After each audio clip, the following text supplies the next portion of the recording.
Assalamu alaikum. In the name of Allah, the Beneficent, the Merciful, I'm Sister Charlene Muhammad. Welcome to Liberated Sisters on the Closing the Gap Network. Thank you for tuning in with us and spread the word.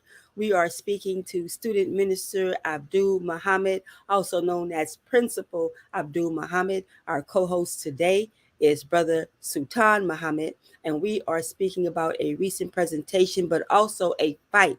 Our brother is in a battle, and thus so are we. Just to give you a little information about it, and before I bring Brother Sultan in, I hope I said I'm Sister Charlene Muhammad, right? And you're listening to Liberated Sisters. Um, so, Brother Abdul Muhammad, he's a student minister in the Nation of Islam. Brother Abdul Muhammad is an educator, an award winning educator, and really a miracle worker. He is the former principal of Lindblom in Chicago, Lindblom School in Chicago.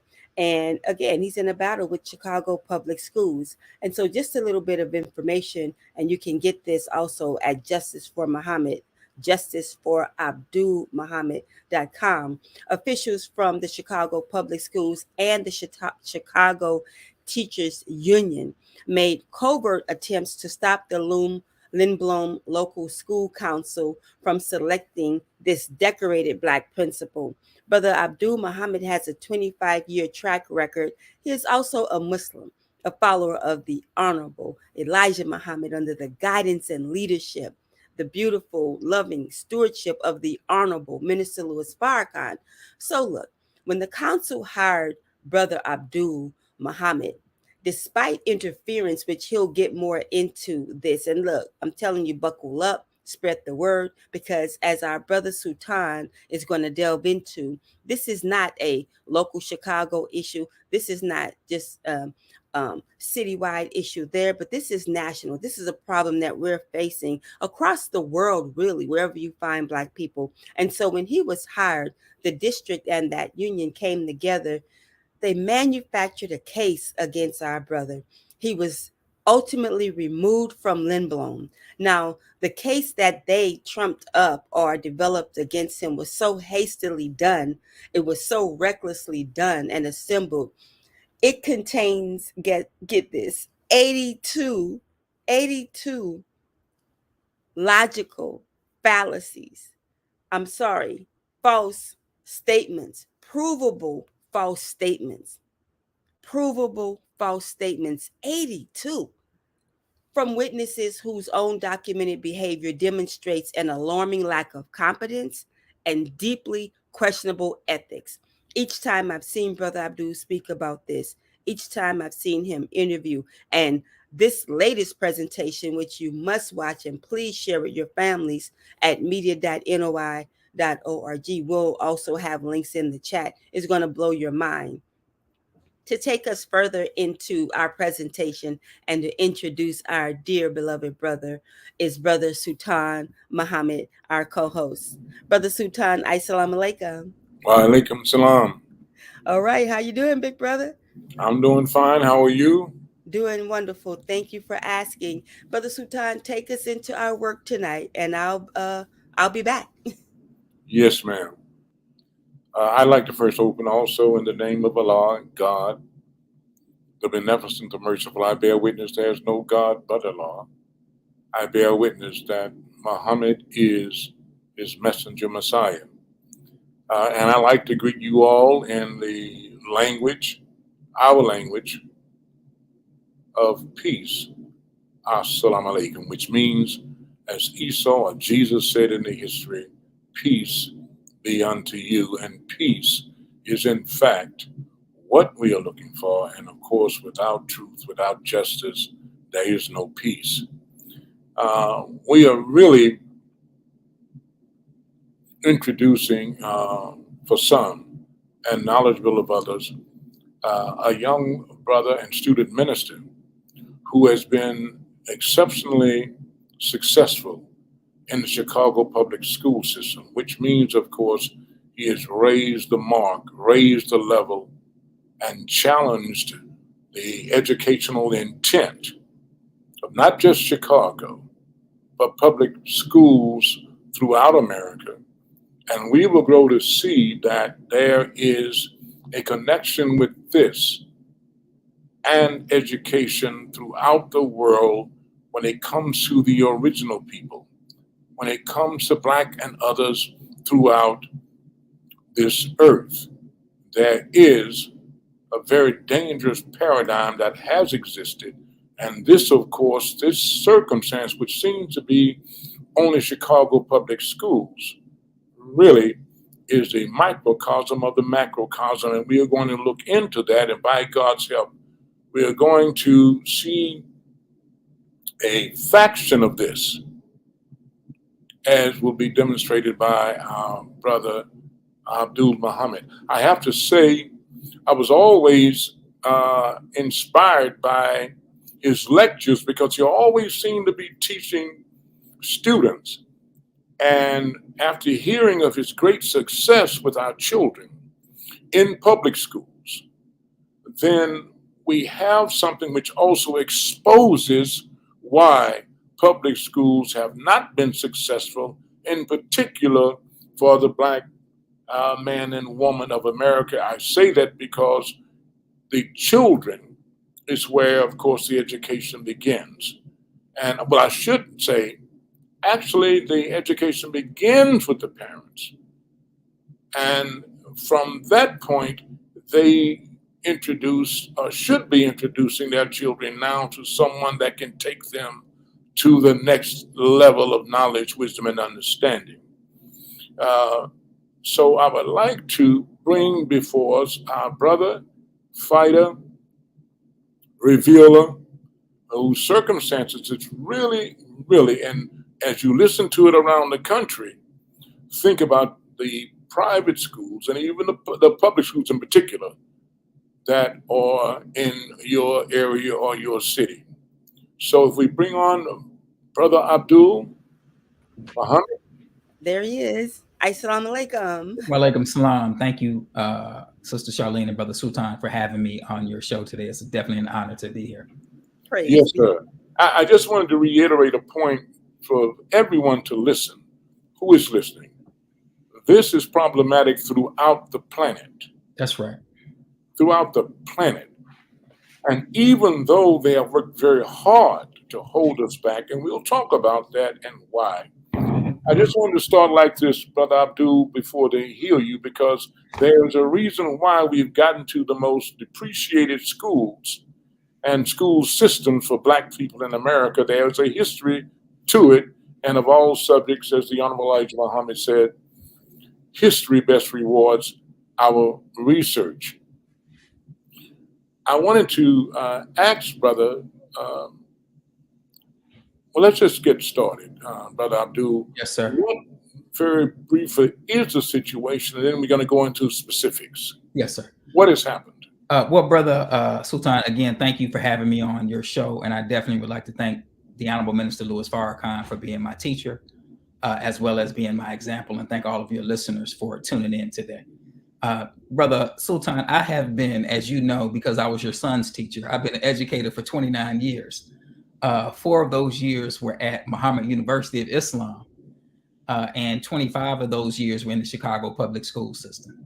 And as you know, many of your listeners may know, I am and was an award-winning educator. After years of service, over 20 years of service, I was selected by the local school council at Lindblom High School, which is a Black school, majority Black school, in a Black neighborhood, Inglewood in Chicago, with a majority Black LSC. They selected me to be the principal of Lindblom.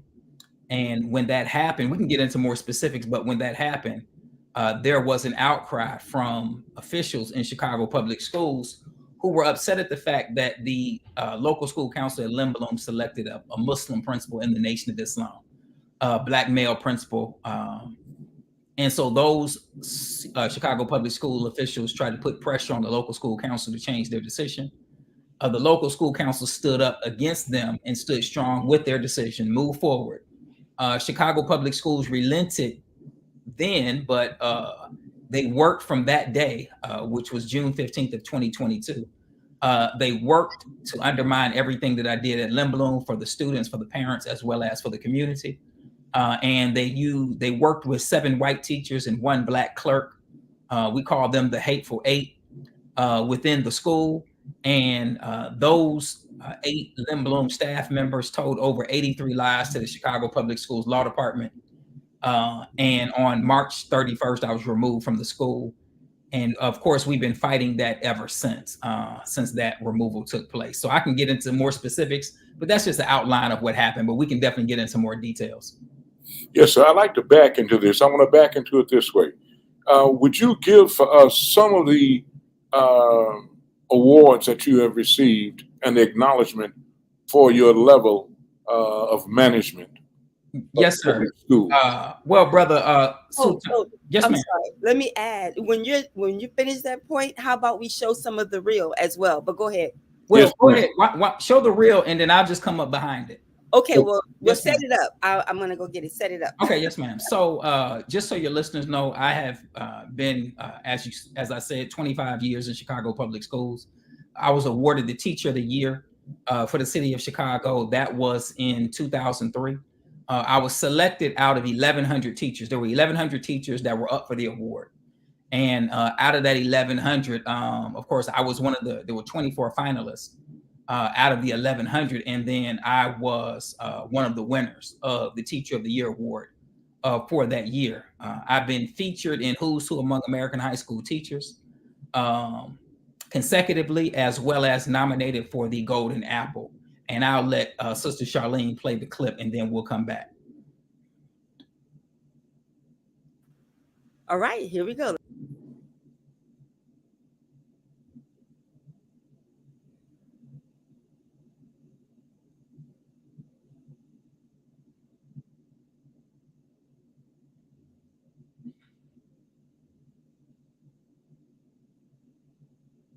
Career Academy High School. Abdul Muhammad is up for the highest honor. Thank you very much, Susan. This morning, we're taking you to the Academy Awards. Teachers tonight, Westinghouse Career Academy High School. Abdul Muhammad is up for the highest honor, Best Teacher. And student Darlisa Miles nominated him, and they both join us this morning. And thank you very much for being with us. Congratulations on being nominated. And Darlisa, thank you very much for joining us this morning. Let me start off with you, Darlisa. Why did you pick this wonderful teacher to be nominated for this wonderful award? Well, I picked Mr. Muhammad for this award because he's a great teacher. Students learn Black history facts every day, all type of things. Queens of Africa, all type of things. Port, we go be gun, everything that we do. And Mr. Muhammad makes sure that his students learn, and he goes beyond by creating activities that get us interested into wanting to do things, making school fun and just motivate us. That's awesome.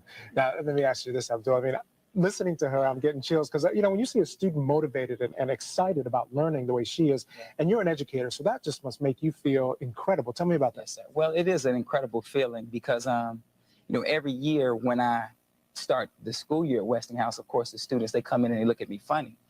But by the end of the year, the students, they enjoy my class. They love my class. I can't even teach. Why do they look at you funny? Because you got the bow tie? Well, the bow tie is part of it. I wear a suit every day. So, they're like, well, what is this, And by the end of this year, I'll have students coming back to visit me from years before, so I can hardly even teach my class for the students coming by my room to see how I'm doing. And I just bring excitement. I, try to bring creative activities for the students to enjoy. Now, I understand you put a film together for Black History Month this year, right? Tell me a little bit about that. Well, every year there are students in the school who rap and make up their own songs. So I said, well, why don't you all make a song for Black History Month? So I took them to the studio. We recorded the song, and we did a music video for the song, and we showed the video to the students at Westinghouse, and they enjoyed it. We did that for 2 consecutive years. So now we have 3 songs that we've done total for Black History Month and 2 music videos that we've done. The book that I'm going to recommend for you. Abdul Muhammad teaches world history to 138 freshmen at Westinghouse High School. While he covers the Renaissance, the Reformation, and both world wars, Muhammad adds at least one Black history fact every day. History books that we have is mainly from a Eurocentric perspective, and the students, they don't see themselves in the history books. So they're growing up in their teenage years wondering, well, what do we ever do? What do we ever accomplish in history? So at the beginning of class, I give them things that they didn't know that Black people did. Muhammad added Black history facts to his lessons after previous students said they wish they learned more about their heritage. So I was like, man, that's like an insult. If I'm a history teacher, I'm Black and I'm not, and they're telling me that they want to learn enough about Black history. So that's what inspired me to do the Black History Fact, which I do every day. Muhammad also helps students explore their talents as well as their heritage outside of class by creating rap videos celebrating Black History Month. I just brought them back to the roots of rap music and told them, well, make a rap about Black History Month. Since they could rap and they could do it well, then make one about Black History Month and we'll do a video. That they did, and Muhammad even made an appearance. Muhammad's contributions were recognized with the Suave Performance Plus Award. He was one of 6 high school teachers honored for service to students beyond the classroom. The Suave Performance Plus Award is the only award program in which students from the city's 93 public high schools nominate, judge, and select the award winner. Students at Westinghouse High School say Mr. Muhammad got the recognition he deserves. He make learning fun, because usually I don't do good in world studies, but he make me look forward to coming to class. Because he is a good teacher. He makes sure the students learn, and he teach us about our heritage and all that, all the good stuff. Suave rewarded Muhammad. Now, when I look at something like that, I'm looking into the eyes and faces of the students.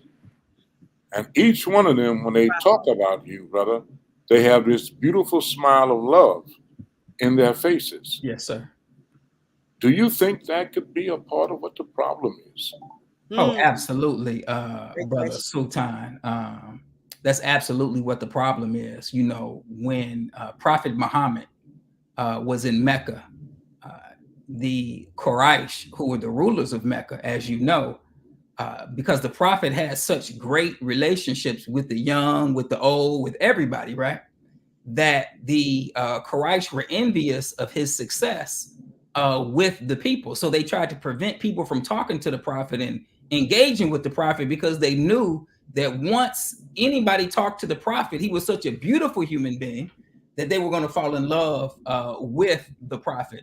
So it's like that with any of us who are trying to reflect Prophet Muhammad or the Honorable Elijah Muhammad or the Honorable Minister Louis Farrakhan. When we reflect the love that we've been shown to our people, then our people can't help but fall back in love with us. So that absolutely, Brother Sultan, in every school that I've gone into, and I've done this for my entire adult life, the students in every school have fallen in love with me.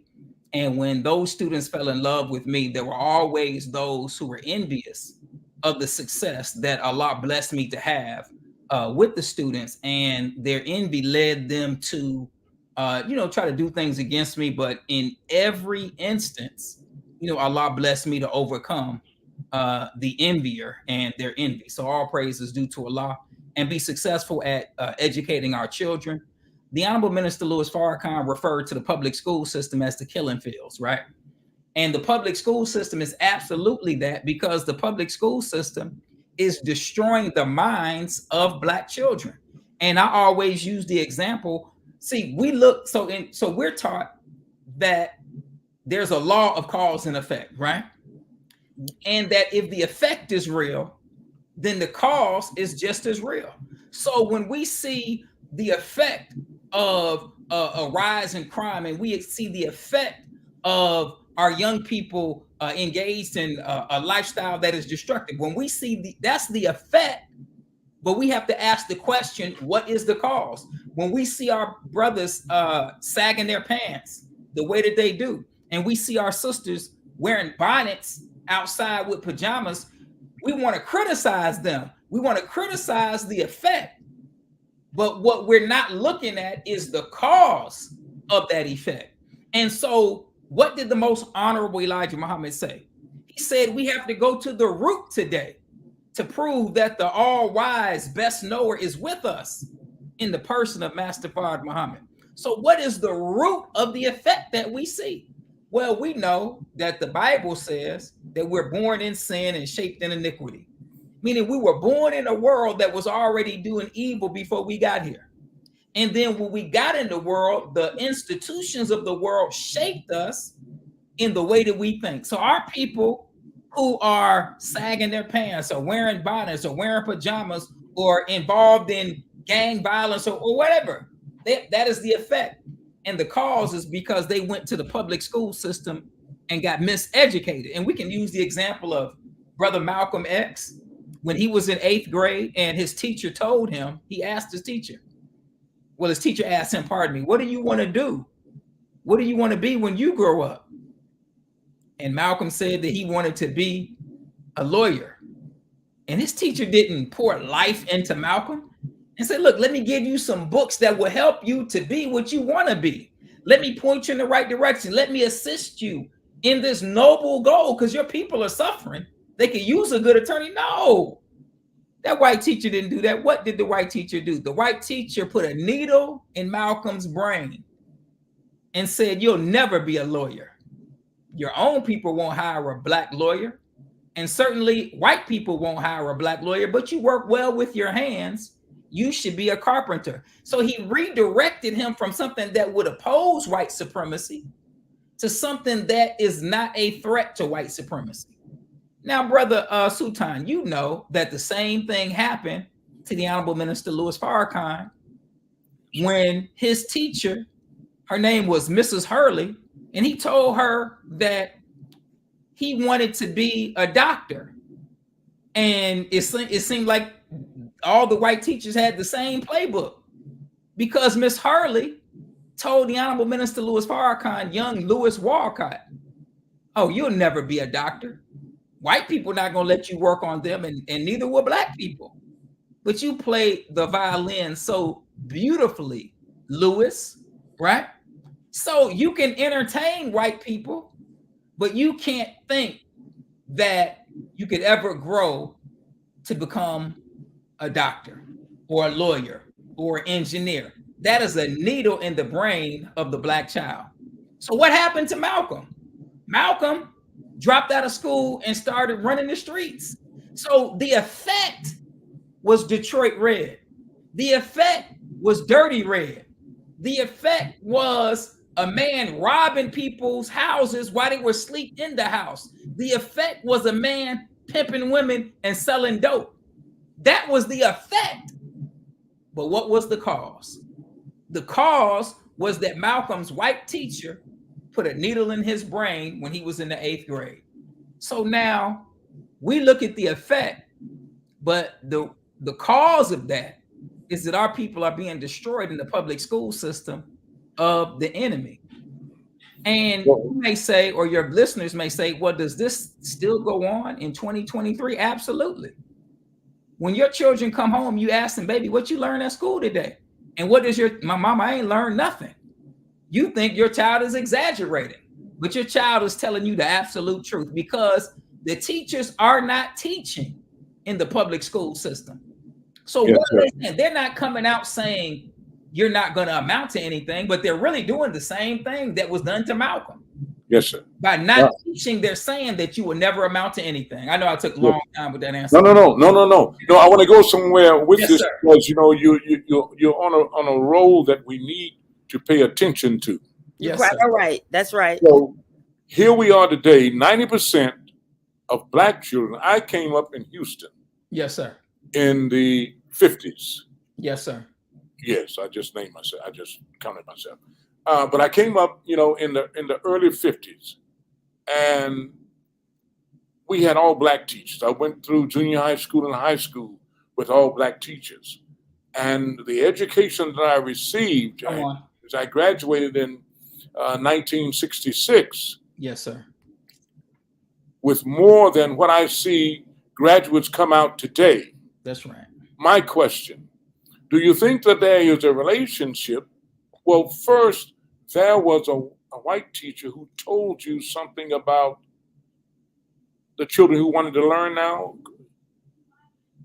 She complimented you on, you mentioned her, and then I'll ask my question. She complimented you on how the black students, since you have been there, now seem to want to learn. Absolutely. Would you give me that quickly? Yes, sir. So what happened is when I was at a school on the West Side, a school that was neglected for years by Chicago Public Schools, Douglas High School.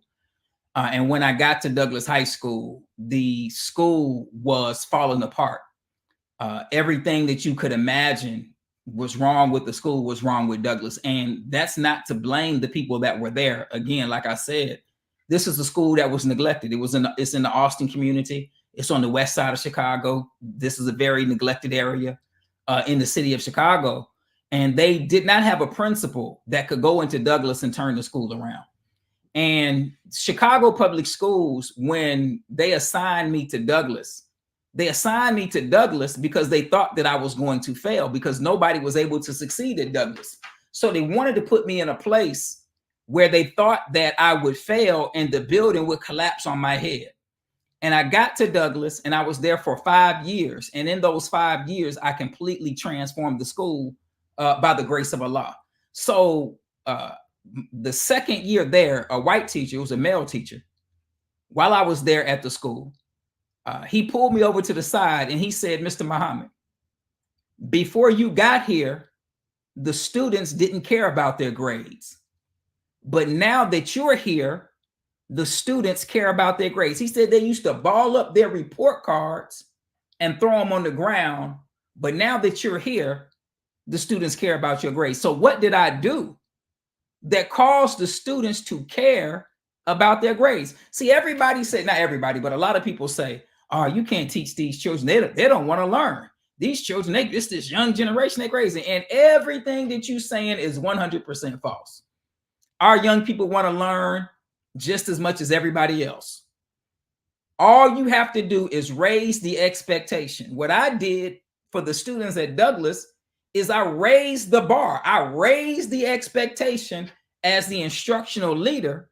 And when you raise the expectation, children are naturally going to rise to the expectation that you put in front of them. But if you have low expectations and no expectations, then guess what's going to happen? They're going to rise to the expectation that you put in front of them. If you're a parent, it's the same way. If you don't expect the room to be clean, then guess what? The room is not going to be clean. If you don't expect for them to brush their teeth and wash their face, then guess what? They're not going to brush their teeth and they're not going to wash their face. If you don't expect them to wash the dishes, then guess what? They're not going to wash the dishes. If you don't expect them to get up for prayer, then guess what? They're not going to get up for prayer. So the higher you raise the expectation, the child is going to meet the expectation. But if you have no expectations, then you have nothing for the child to reach. So you can, again, we're talking about cause and effect. You see the effect and you say, oh, these children don't want to learn. That's the effect. The question is, what is the cause? I disagree with everybody who says Black children don't want to learn. They're a hopeless generation. I've been dealing with Black children my entire adult life, and they want to learn just as much as everybody else. All we have to do is raise the expectation, and our kids will rise to the expectation that we raise. That's right. Brother Sultan, if I may add, as you continue, one thing I like to the point that you raised for the question for Brother Abdul is, I love when you speak about how you started doing the Black History Fact of the Day. You polled the students, and one of your students told you what she wanted. And look at now where we are. But thank you for that. That presentation, I have it in the chat. It's at media.noi.org. But thank you. Go ahead, Brother Sultan. Yes, ma'am. So I want to talk a little mathematics. We say Islam is mathematics, and mathematics is Islam. I think we may be, of course, the first in a long time, and I do mean a long time, who were taught that, because now that mathematics is to be used. So if we had a situation where with my teachers, which were all black, right, and the English composition, because I ended up challenging at Dillard before I was kicked out. I ended up challenging at Dillard one of the teachers, she was Jewish, who gave me a grade and had made all kind of marks regarding composition and regarding grammar, and gave me a C. Mm-hmm. And I went to see that teacher. And then I told her about who my high school English teacher was. Right. And then brought a book on composition and grammar to show her where I was correct and she was wrong. And I realized that what it was, she did not like what I said. Mm-hmm. That's why I got that grade. Now, this is the kind of thing that they can do now in kindergarten. Right, absolutely. They can read you in kindergarten and know when you're going to become a problem. Absolutely. So my question is, if we take the situation with the Honorable Elijah Muhammad, with the Honorable Minister Louis Farrakhan, and also Brother Malcolm. And then we multiply that, of course, by millions of our brilliant students throughout. What is the chance then when 90% of those who are listening, 90% of the teachers of your Black children are white? So, Brother Sultan, that's a great question. And this is a trend. So here's the thing, brother. The most honorable Elijah Muhammad is so wise and so ahead of his time that he gave us a solution already. So we have the solution. We don't want to apply the solution that he gave, and the solution that he gave is independent education. So he gave that solution. We don't want to apply that. So now what has happened is, and this has happened over time, right? What has happened is that you had Black teachers in the 50s, but we were in a situation then where most of us were forced to go to a school that was separate from white people. But now the difference is that the educators that in those schools, the educators in the schools that you went to, they walked in the door with a mindset that what I'm teaching these Black children is going to lift a whole race of people. That's the mindset like of a Booker T. Washington, that we need this education, and this education is going to lift the next generation so they can take the whole race further. So the teacher walked in not for a job, but for a mission, right? Yes. The parent sent them not just for reading, writing, and arithmetic. They sent them for that, but the parent was also a part of that mission, and the community was a part of that mission, right? So all of those institutions, the family, the community, the school, the church, all of those institutions have faced an onslaught and have been destroyed. So now we have children in a situation where they're going to school, like you said, and 90% of the teachers are white. Here in Chicago, they had a concerted effort to systematically fire Black teachers. Now, Brother Sultan and Sister Charlene, the Chicago public schools was from 30%, 35% Black right now. But when they started this systematic removal of Black teachers, the student population was 45 to 50% Black, and the teacher population was 50% Black. Now, this is not a conspiracy theory. This is an actual fact. And Chicago Public Schools was sued a couple of years ago for the systematic firing of Black teachers. This is just a fact. So now, but the question is, right? We're taught by the Honorable Minister Louis Farrakhan and the most honorable Elijah Muhammad that the greatest question that you can ask is the question why. Why would Chicago Public Schools and other districts, it's not just Chicago, why would Chicago Public Schools and other school districts work to systematically remove Black teachers from the classroom and now systematically remove Black principals from the school? It is because they want to have access to the greatest thing that they can have access to. And the greatest thing that they can have access to is not your bank account. That's right. The greatest thing they can have access to is not your email. That's right. The greatest thing that they can have access to is not your 401k. It's not the greatest thing. The greatest thing they can have access to is not your automobile. That's right. The greatest thing that they can have access to is not your house. The greatest thing that they can have access to is the minds of your children. Yes, sir. Because they know if they control the minds of your children, then they control the future. What do white people see on the horizon? They see the children are no longer going to church. The children are no longer, they don't watch mainstream media. Man, please. They don't watch the news, right? So they don't go to church. They don't watch the news. So the institutions that used to shape the minds of children are no longer shaping the minds of children. And the children, even though they are somewhat disconnected from a revolutionary leader, somewhat, They have the spirit of Joshua. And all it takes is a little from the revolutionary leader, and I'm talking about the Honorable Louis Farrakhan, and they got it.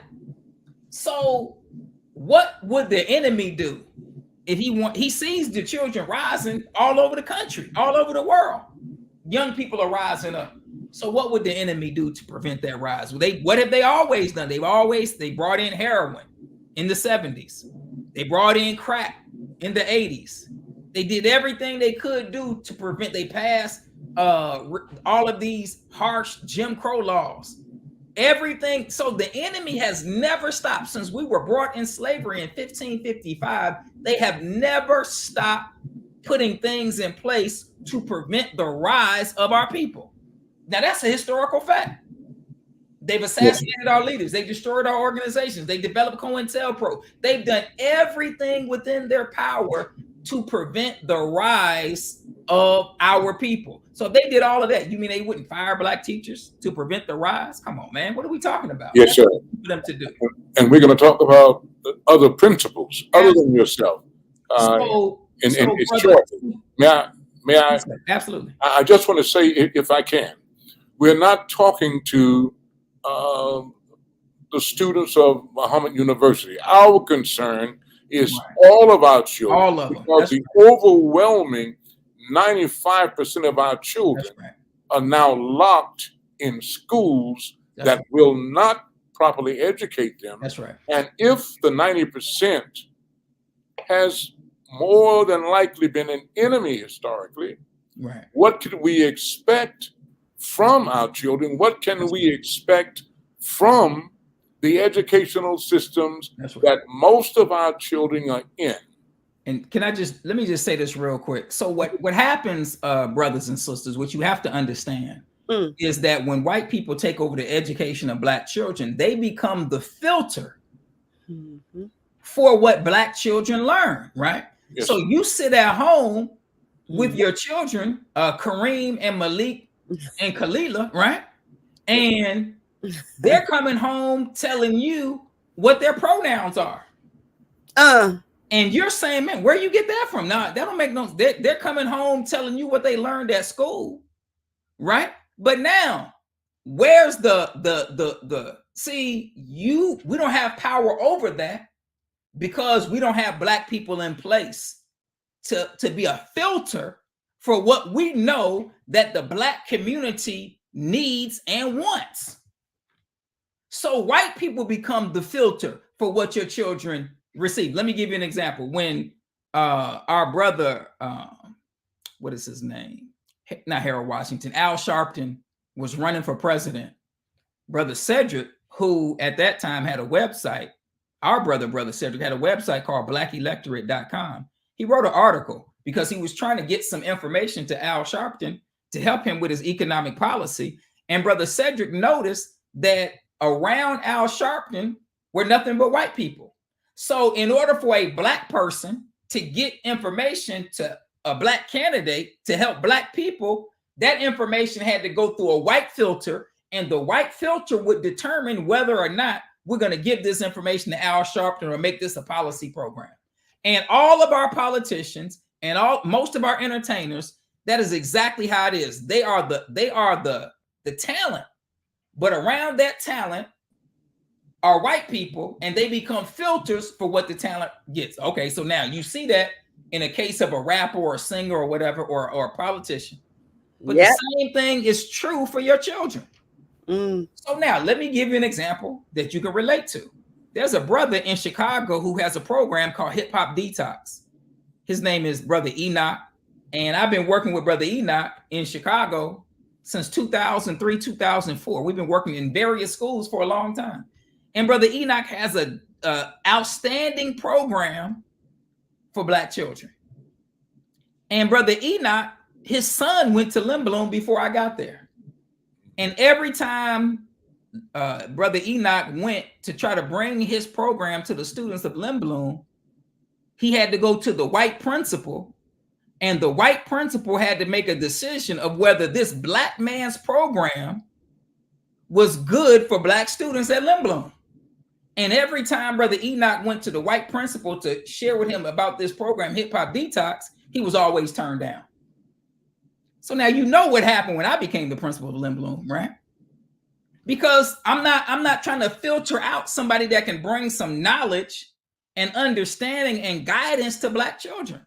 So Brother Enoch's first time going to Lynn Bloom to bring this dynamic program to Black children is when I was the principal. That's the benefit of you having a Black principal over Black children, because the white principal and white teachers are going to filter out what they based on what they want.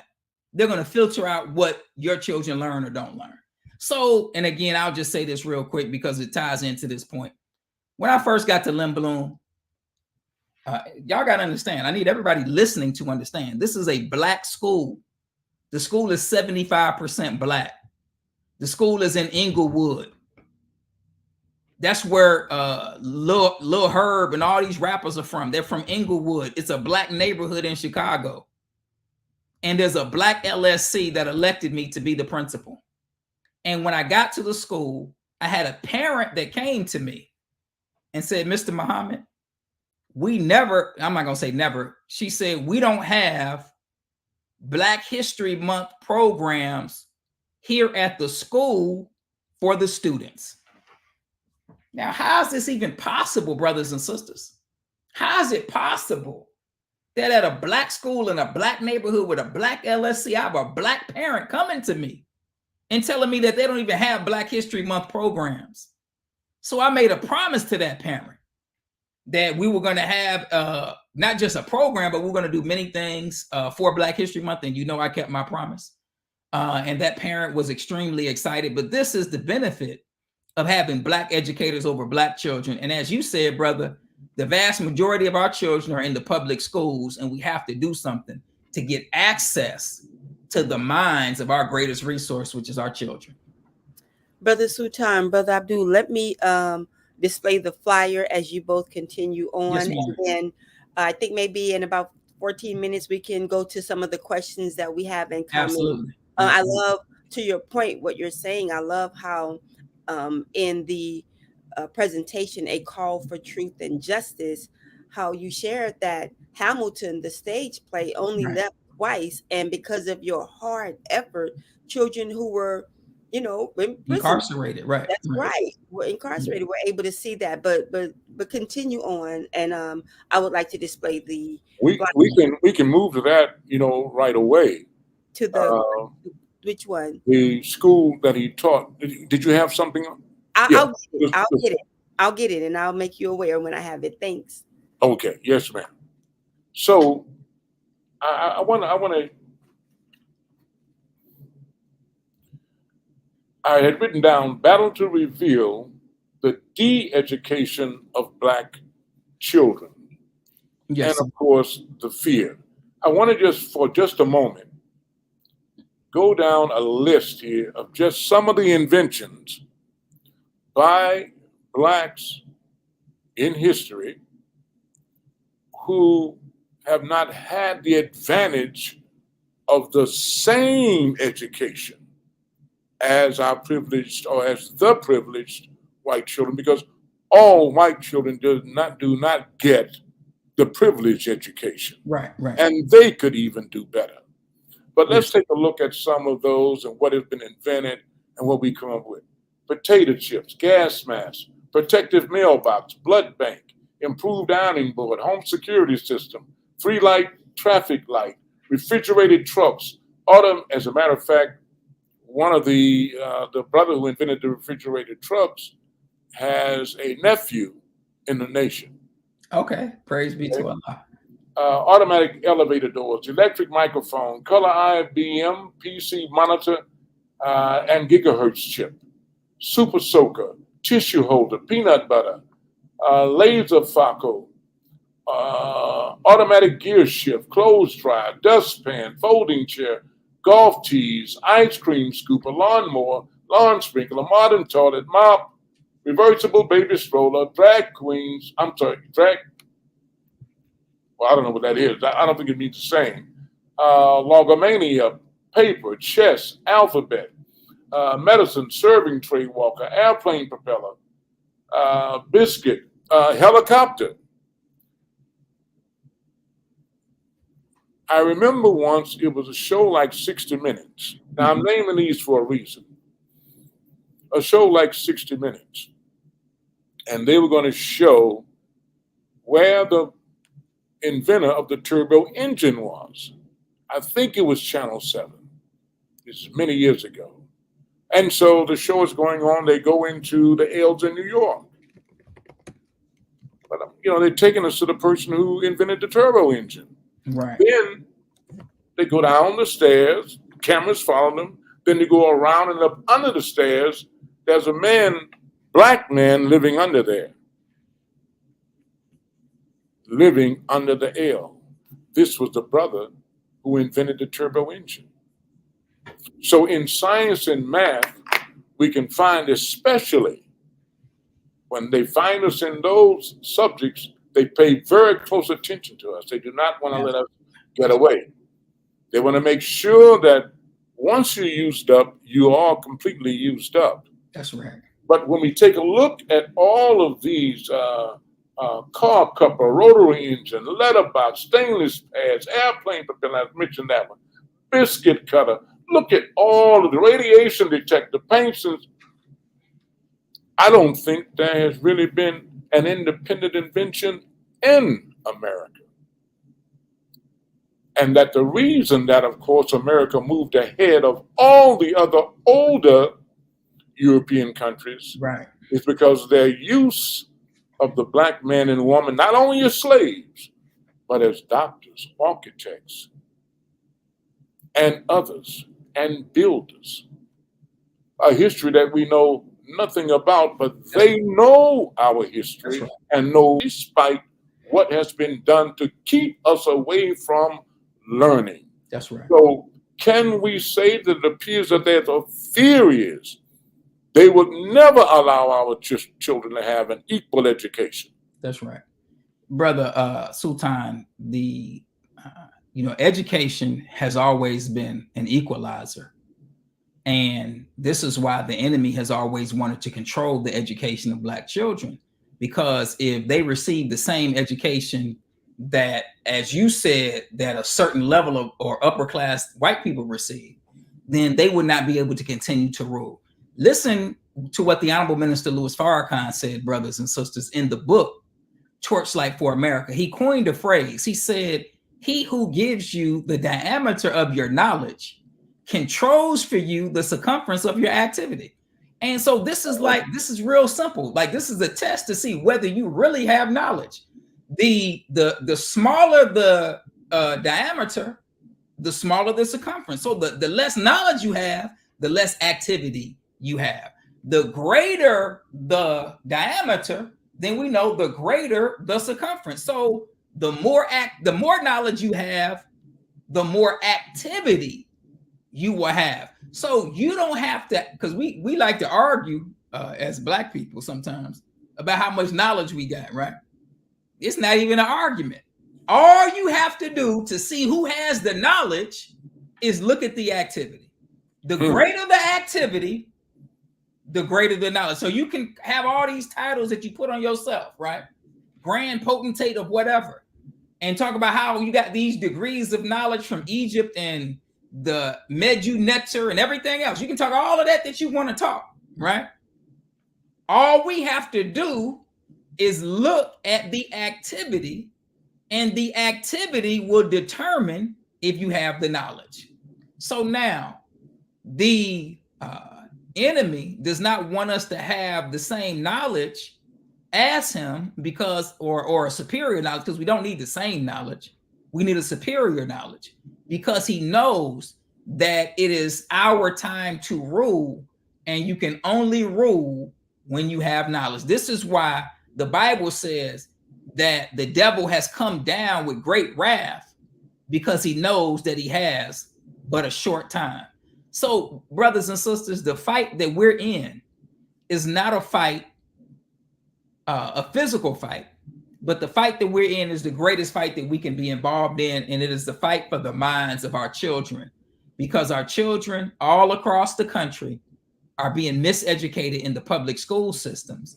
And when you have an educator like myself that is actually in the schools giving the students what they need of the knowledge of self and other things, there has always been an attack on educators in the public school system giving Black children what they need to rise. And that's exactly what I've done for the last 25 years.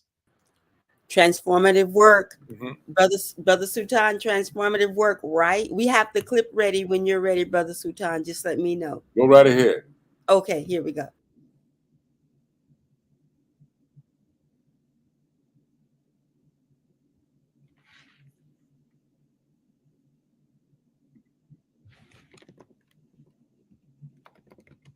Done, brothers and sisters, for the last 25 years. The transformative work that the Honorable Minister Louis Farrakhan has been asking us to do. While I was at Nancy B. Jefferson, brothers and sisters, I have to tell you this.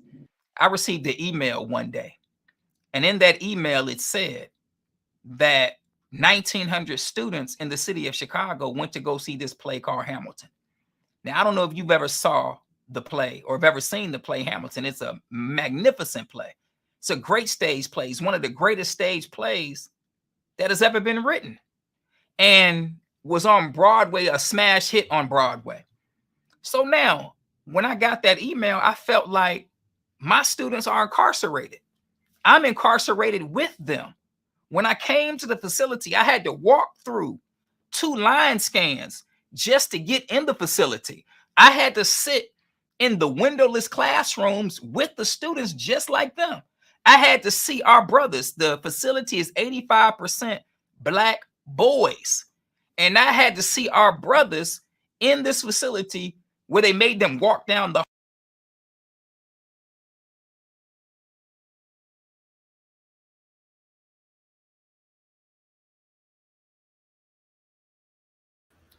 Okay. Okay, brother. We can go right to Brother Abdul. He's right there. Yeah. So would you give us? Absolutely, absolutely. So what I was saying in that particular clip, the school that I was at is inside of the juvenile detention center. My first day there, I noticed, and I was told, but I'm looking around, and 85% of the residents or the students are Black boys, right? It's about 14% Hispanic. And they made them walk with their hands in their pockets so they wouldn't fight each other. They had, anytime you had the residents, there were always 2 security guards with them at all times. There were always 2 security guards with them in the classroom, 2 standing outside the classroom, as well as security sprinkled through the hallway. So this is where I was every day with all the young people in Chicago, 17 or under, that were locked up. And I reached out to the producer. Her name was Caitlin Fine. She was the Chicago producer of Hamilton. And I sent her an email and I asked her if she would bring the Hamilton play to Nancy B. Jefferson, which is the school inside of the juvenile detention center. Now, brothers and sisters, I don't know if you all have seen this play. You should go see it if you have not seen it. The play is absolutely phenomenal. Like, I'm a fan of hip hop. If you love hip hop, you're gonna love Hamilton, right? It's true. And so the play is absolutely phenomenal. It's just a magnificent work of art. And the thing that I didn't get a chance to say in the video is I emailed the producer, and anytime, like the most Honorable Elijah Muhammad said, anytime you want to do something in this old wicked world, there's always a test to see if you really want to do it. So I was no longer the principal at Lindblom. The principal at Nancy B. Jefferson. I had moved on to Douglas, and I took my students from Douglas to go see Hamilton. And when I took my students from Douglas to go see Hamilton, because getting the play to Nancy B. Jefferson, we started that process, but then it fell off the rails, and then I went to another school. Brothers and sisters, when I saw that play, and it was so phenomenal, I said, I got to start this process all over again. So me reaching out to the producer, when I reached out to her, we had started the process. But then because I transitioned, the process completely collapsed. And when I saw the play and I saw how great it was, I said, I have to start this process all over again. So I reached back out to the producer of Hamilton and everybody at Nancy B. Jefferson, and we brought the play. It took us 2 years, but we did it. And we did it for the students, the most neglected, the most deprived, and the most at-risk students in the city of Chicago, the students at Nancy B. Jefferson, which they refer to it in Chicago as the Oddie homes. But these are the children, brothers and sisters. Allah blessed me to put in so much work, not in all the schools that I've been at, but at Nancy B. Jefferson as well, that if I walk into Nancy B. Jefferson right now, it's a school that's managed by Cook County because it's a part of the Juvenile Detention Center, right? It's managed by Cook County. CPS has the school, but the whole facility is run by Cook County.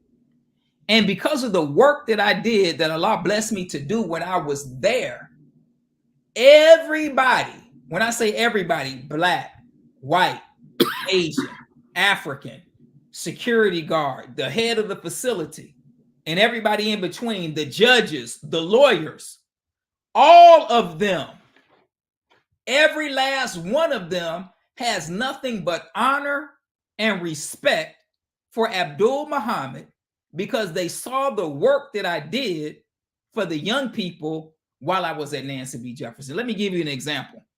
So, brothers and sisters, I told you that when I went in there, I talked to every brother. I did what the Honorable Minister Louis Farrakhan did when he was in the streets of New York. I shook every brother's hand every day.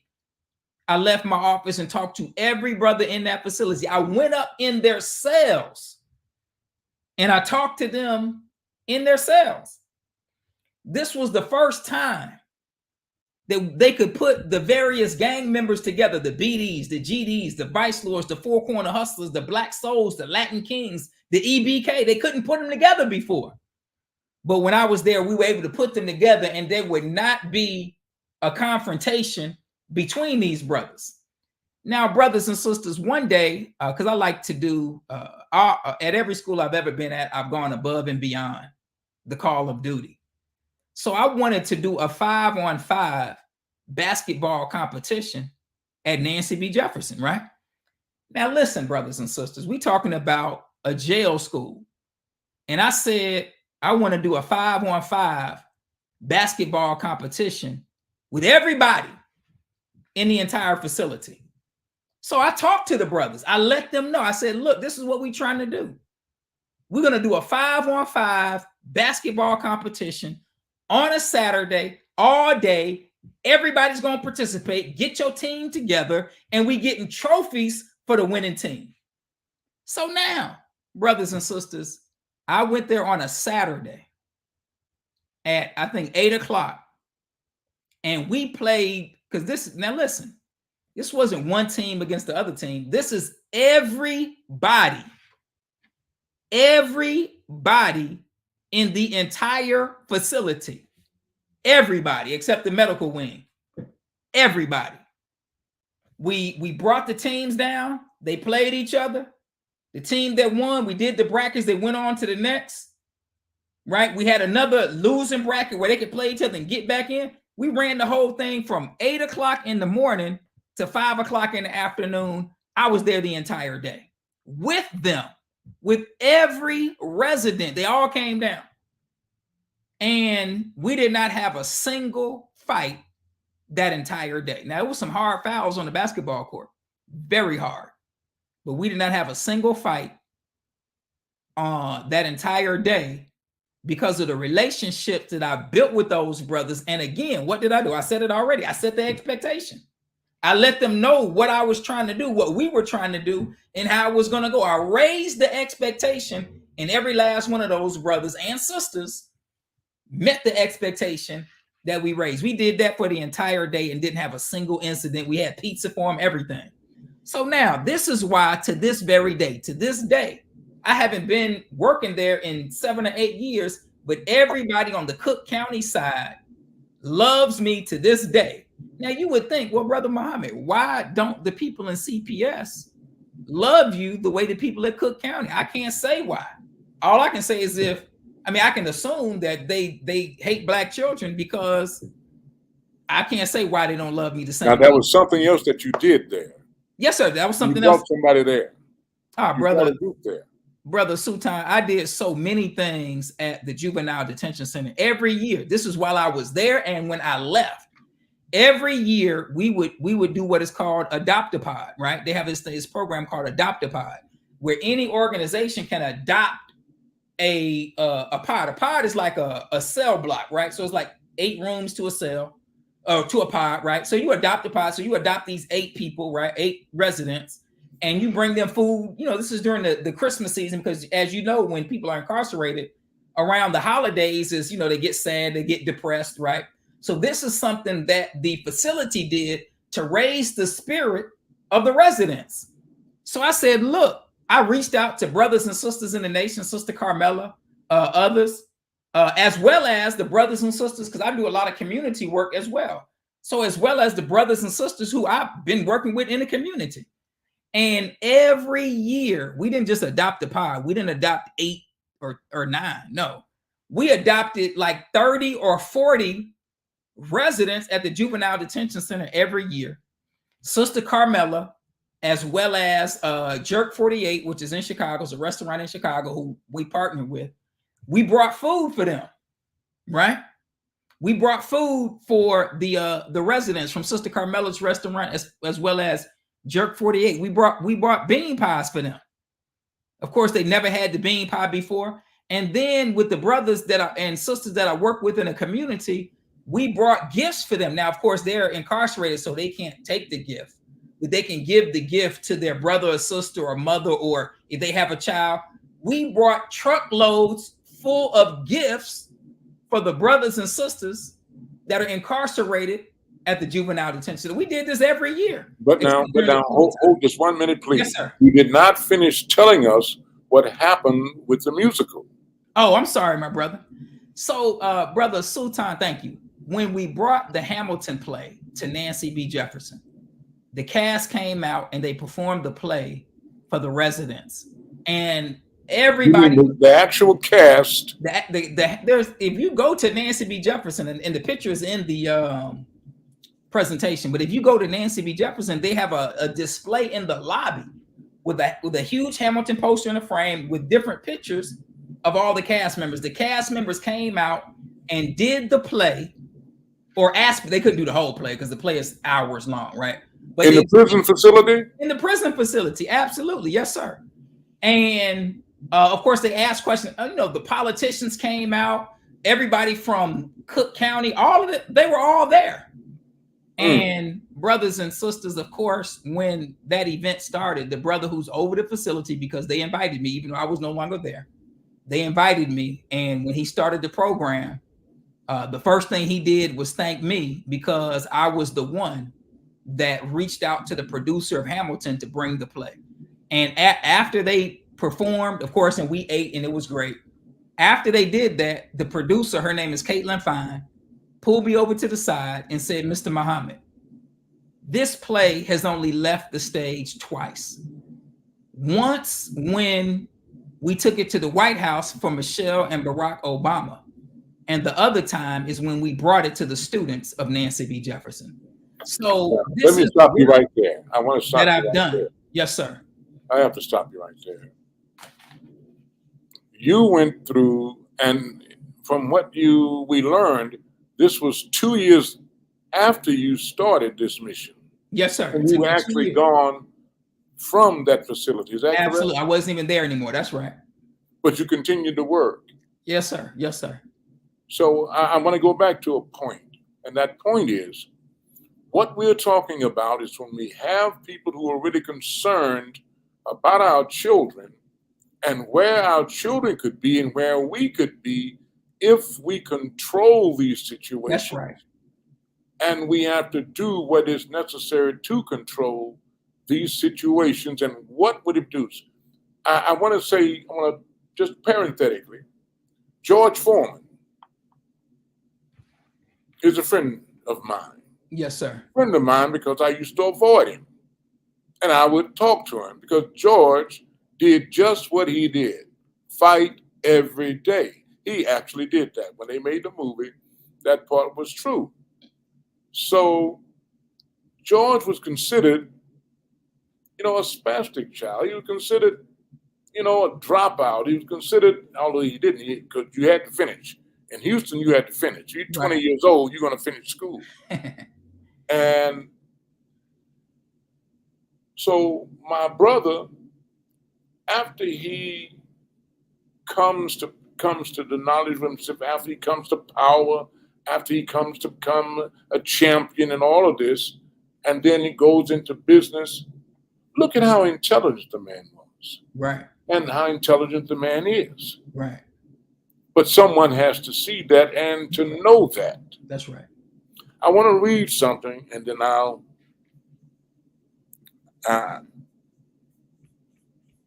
tell us the mental and physical power of the real enemy. The mental power of the real enemy is nothing in comparison with the original man. He only has 6 ounces of brain, while the original man has 7½ ounces of brain, which are original. The enemy has 6 ounces of brain, they are grafted brains. The enemy's physical power is less than 1/3 that of the original man.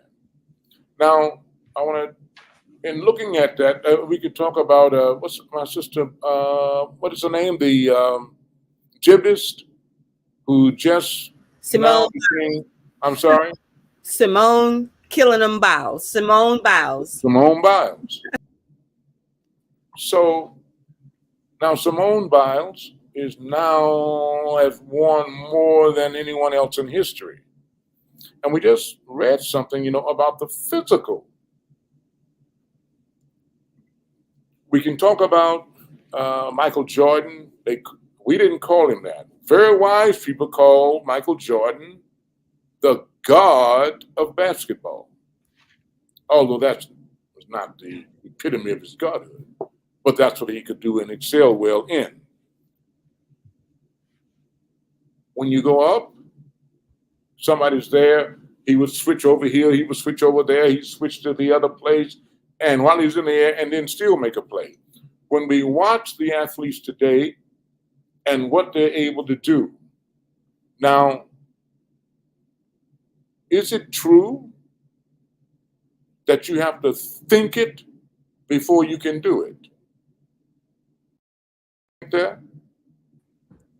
It's not just automatic what the athletes among us do. They have to think it before they do it. When I came up at a time where there was still predominantly whites playing the sports. And when somebody made a move, they said it was smart. I noticed that when we came in and we would make smarter moves, it would be said then that it's athletic. Right. See, it changed. It's just like, what is this thing? Critical race theory. So it goes from Black history to critical race theory. Come on. And if there is no critical race theory at all, then there's nothing to explain the condition of our children, and they begin to take an even more inferior stance in the education. Right. And of course, the minister explained it like this. We come out after 12 years, our head is down. Whites can come out with their heads up because they've had 12 years of what they've accomplished. We come out with our heads down because we have 12 years of having accomplished nothing. How is that affecting us even more so today? And then we want to go into, there are more Black principals who have also been sidelined. That's right.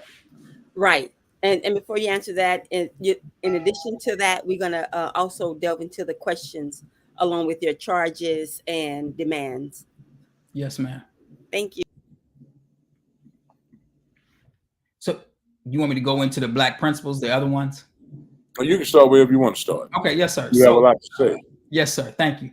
Brother Sultan and Sister Charlene and your listeners, when I was removed on March 31st of this year, and I found out when I finally found, when they removed me, they didn't tell me what I did. Again, we had to sue in order to get that information, or threaten to sue in order to get that information. When I got that information and I saw that everything that they said against me was a lie, then, and I, of course, already had the spirit to fight. On April 11th, I received a call from the Honorable Minister Louis Farrakhan. This is during Ramadan, April 11th of this year. I received a call from the Honorable Minister Louis Farrakhan.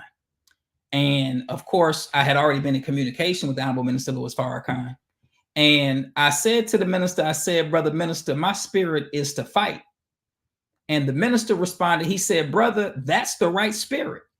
He said, brother, are you familiar with those brothers in Tennessee?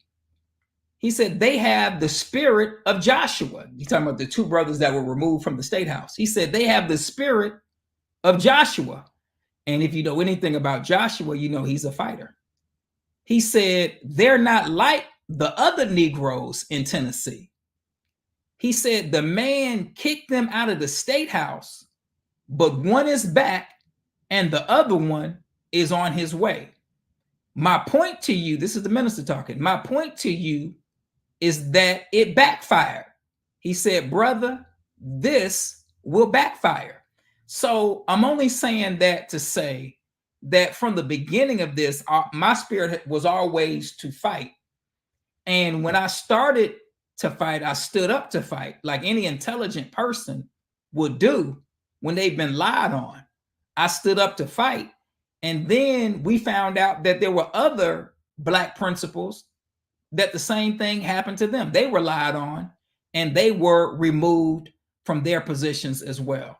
And then as we continued to fight, more information came out. So there was an article written about your brother. I was on the cover of the Sun-Times newspaper.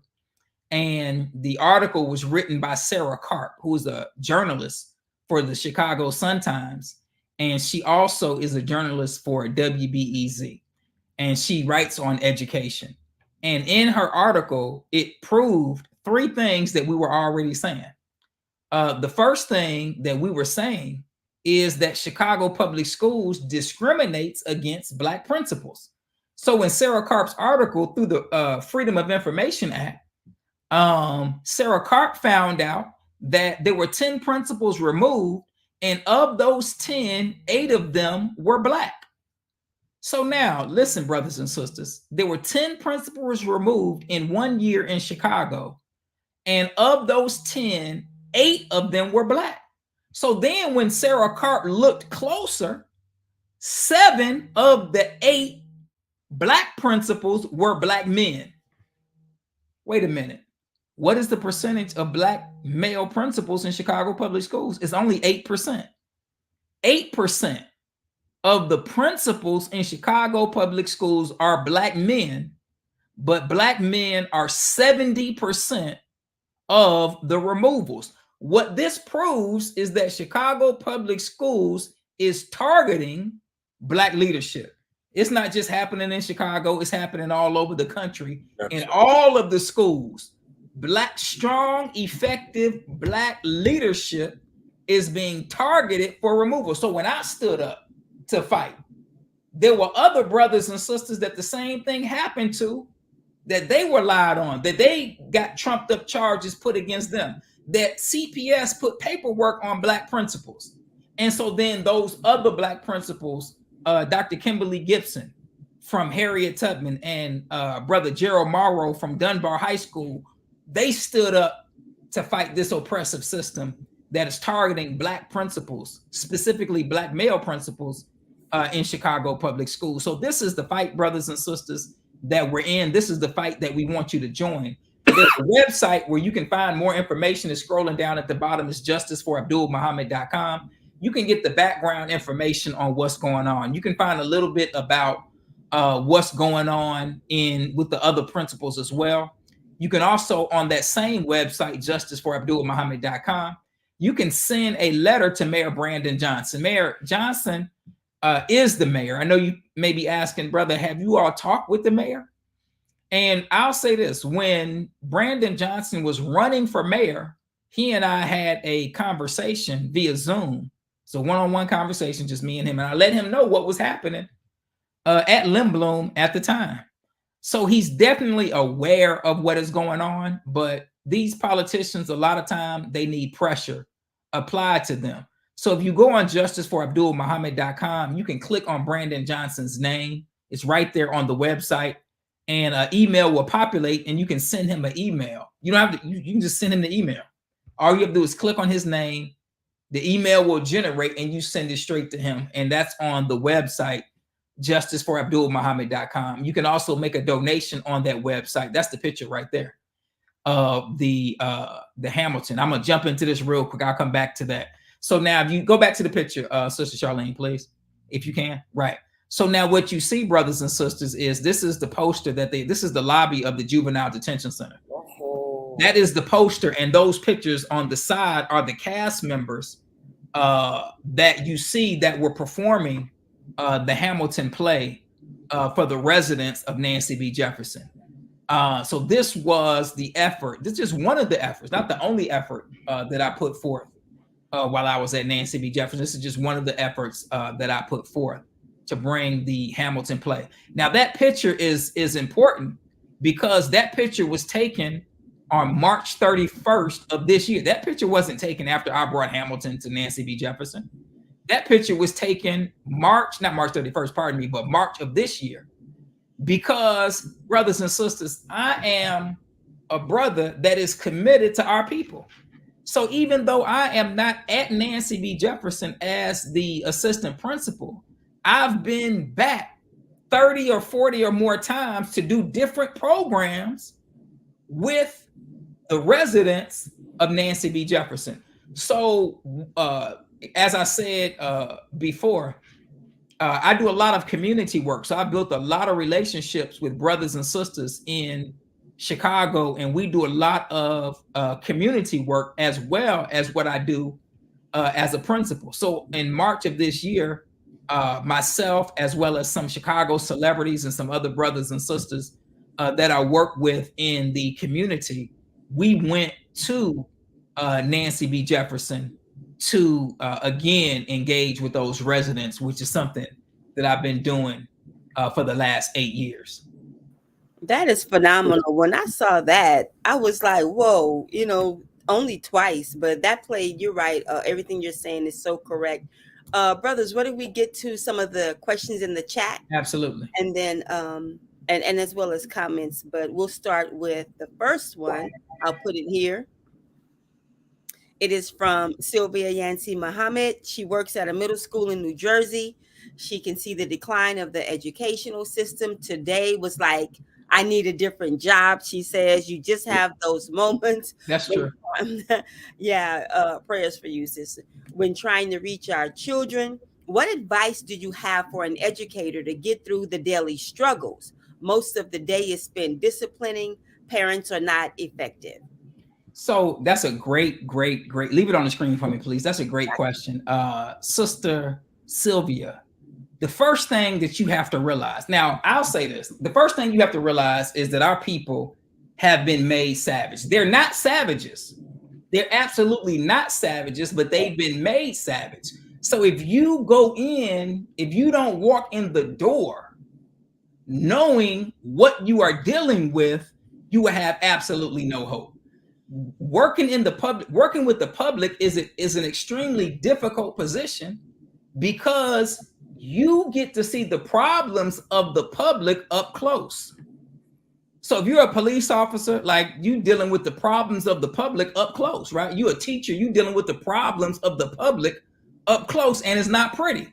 So the first thing you have to do as an educator is you have to set your mind for what you're about to engage with. That's the first thing you have to do before you get to school. If you don't set your mind and you think that the students are just going to respond because you're in front of them, then it's not the students' fault.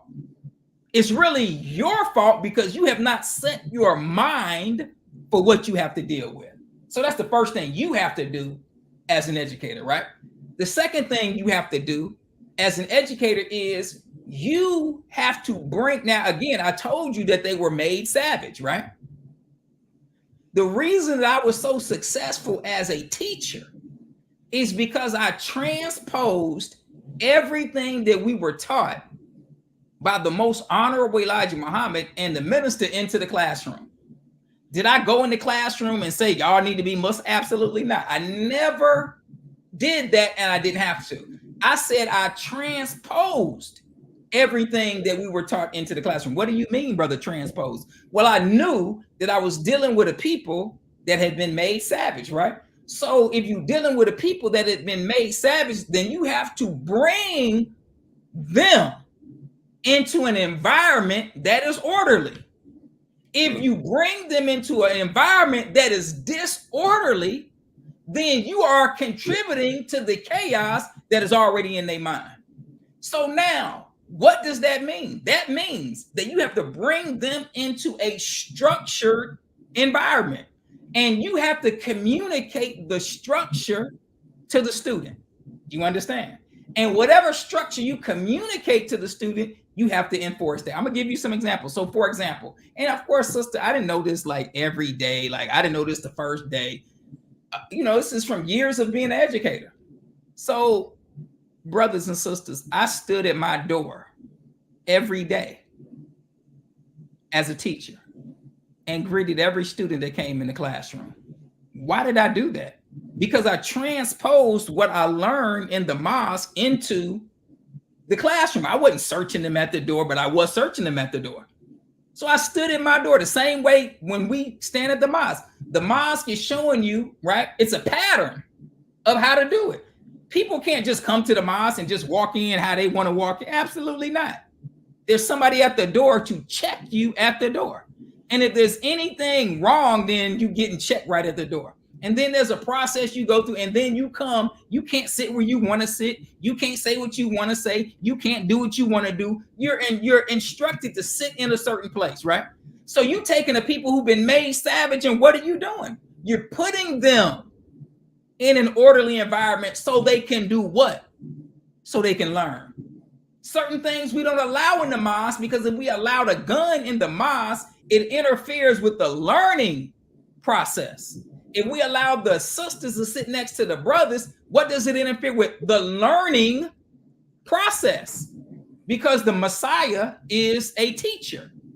And so now, brothers, so Sister Sylvia, what did I do? I stood at my door. I wasn't checking students physically, but I was checking them. I was making sure that they had what they needed for class. But now I didn't just, I communicated this to them. I said, look, this is what you need for class. Once I said it out of my mouth, every single day, was there a day that your feet were hurting and you wanted to sit down at your desk? Yeah, but do you think I sat down at my desk? Absolutely not. Because I understood that I was dealing with a people that had been made savage, right? What did the Most Honorable Elijah Muhammad say? He said that Moses slept in a ring of fire. Well, what does that mean? That you got to walk around with some matches? Absolutely not. That means that you need to set a structure in your classroom that is so tight that the children cannot penetrate it. So, because you have to know what you're dealing with. So I stood at my door, Sister Sylvia, and I not in an abrasive way, not in a mean way, but in a respectful way. I checked the students to make sure they had what they needed for the class. Why did I do that? Because and it's a little different now because students have Chromebooks, but if you don't have your materials, then what can I do for you? The only reason you would come in here with no pen, no paper, no book is to create a problem. At least show me that you fake and do something, but you're not going to come in here with nothing, because then it's going to create a problem. Well, Mr. Muhammad, I can just get in there and I can just borrow a pen. No, you can't, because you borrowing a pen is you running around the classroom asking everybody, slapping your friend upside his head. That's your idea of borrowing. Why? Because you've been made a savage. So I understood all of that. So I put structures in place for everything that I knew I was going to have to deal with. And Sister Sylvia, it didn't come all at one time. I mean, this came from years of trial and error, where I would try one idea and it would be okay, or it wouldn't work, or it would backfire, or it would be great. And then if it was a great idea and it worked and it was effective, then I make sure I use that every year. If it was a bad idea and it didn't work, part of education is experimentation. because there's a science to educating children, and you can't be a scientist if you don't experiment. So part of that is experimentation. And let me say this, Sister Sylvia, you listen, as strong as you hear me talking and as confident as you hear me talking, I know for a fact that I can go to any school in America, the worst school, wherever they are, I could go to the worst school in America and turn that school around. I'm confident that I could do that with the power of God. But does that mean I never had a bad day? All of us as educators, we all have a bad day. I had them, and I was a great and am a great educator. But now here's what I promised myself, that I would never have 2 bad days in a row. You're going to have a bad day. The children are going to get on your nerves. We're human beings, right? But I made a commitment to myself that I was not going to have 2 bad days in a row. So if I came to school and I thought I had my lesson plan together and it really wasn't as tight, right, as it should have been, and because it wasn't as tight as it should have been, and the students got out of pocket or whatever, then I came back the next day and I was on 10 because I was like, look, whatever happened yesterday, and sometimes I just have to tell them, look, whatever happened yesterday is not going to happen today. But listen, Sister Sylvia, the thing you have to do is bring your students into a structured environment. Now, let me give you this, because we educators and we just talking. This is just education talk. Now, listen, I just told you that our children were made savage. Now, you can't say, I don't know if you do this, but I'm just saying for teachers in general. If you say, well, okay, guys, the class lasts an hour, but this lesson was only 40 minutes, the last 20 minutes is going to be free time. Sister Sylvia, I don't even know you. I don't know what school you at, and I don't know your children. But I do know what's going to happen if you give children who've been made savage free time. They don't know what to do with free time. So what would you give them free time? What they're going to do with it? It's going to lead to chaos, right? How did I learn this? Because I made the mistake of giving my students free time. And every time I did that, it just led to chaos. So I said, look, that's not going to happen. Every minute, if the class was 50 minutes, guess what? Every minute of the class was occupied educating those. They said, Mr. Muhammad, are we ever going to get free time? I said, what's the last day of school? June 3rd. I said, June 4th, you'll have some free time. Now, Sister Sylvia, I worked summer school, and I taught in one classroom for 5 hours. Not exaggerating. Did you give them free time in summer school? Absolutely not. I don't say every minute. It was a little looser, but it wasn't as loose as most people would be. Let me show you this, sister, and I'm done with this. I know this is a longer answer than maybe you had anticipated. When I was working at Chicago Vocational, and I worked summer school, and the students were in there for 5 hours, literally. One summer, I had a white, she wasn't an assistant, but she was like a student teacher. Young white girl. She's about this big. I'm not exaggerating. She's about this big. And I had to take 2 days off. And but my routines were so strong. And as a middle school teacher, you got to have strong routines. My routines were so strong. I pulled the white girl to the side. I said, look here. Now, we talking about Chicago Vocational High School, summer school. And in summer school, you got students from all over the city in one classroom, and you in there for 5 hours. I pulled the little white girl over to the side. I said, look here. All you have to do is follow the routines that I've already put in place, and you will not have a single problem. And you know what she did? She followed the routines that I put in place, and she did not have a single problem.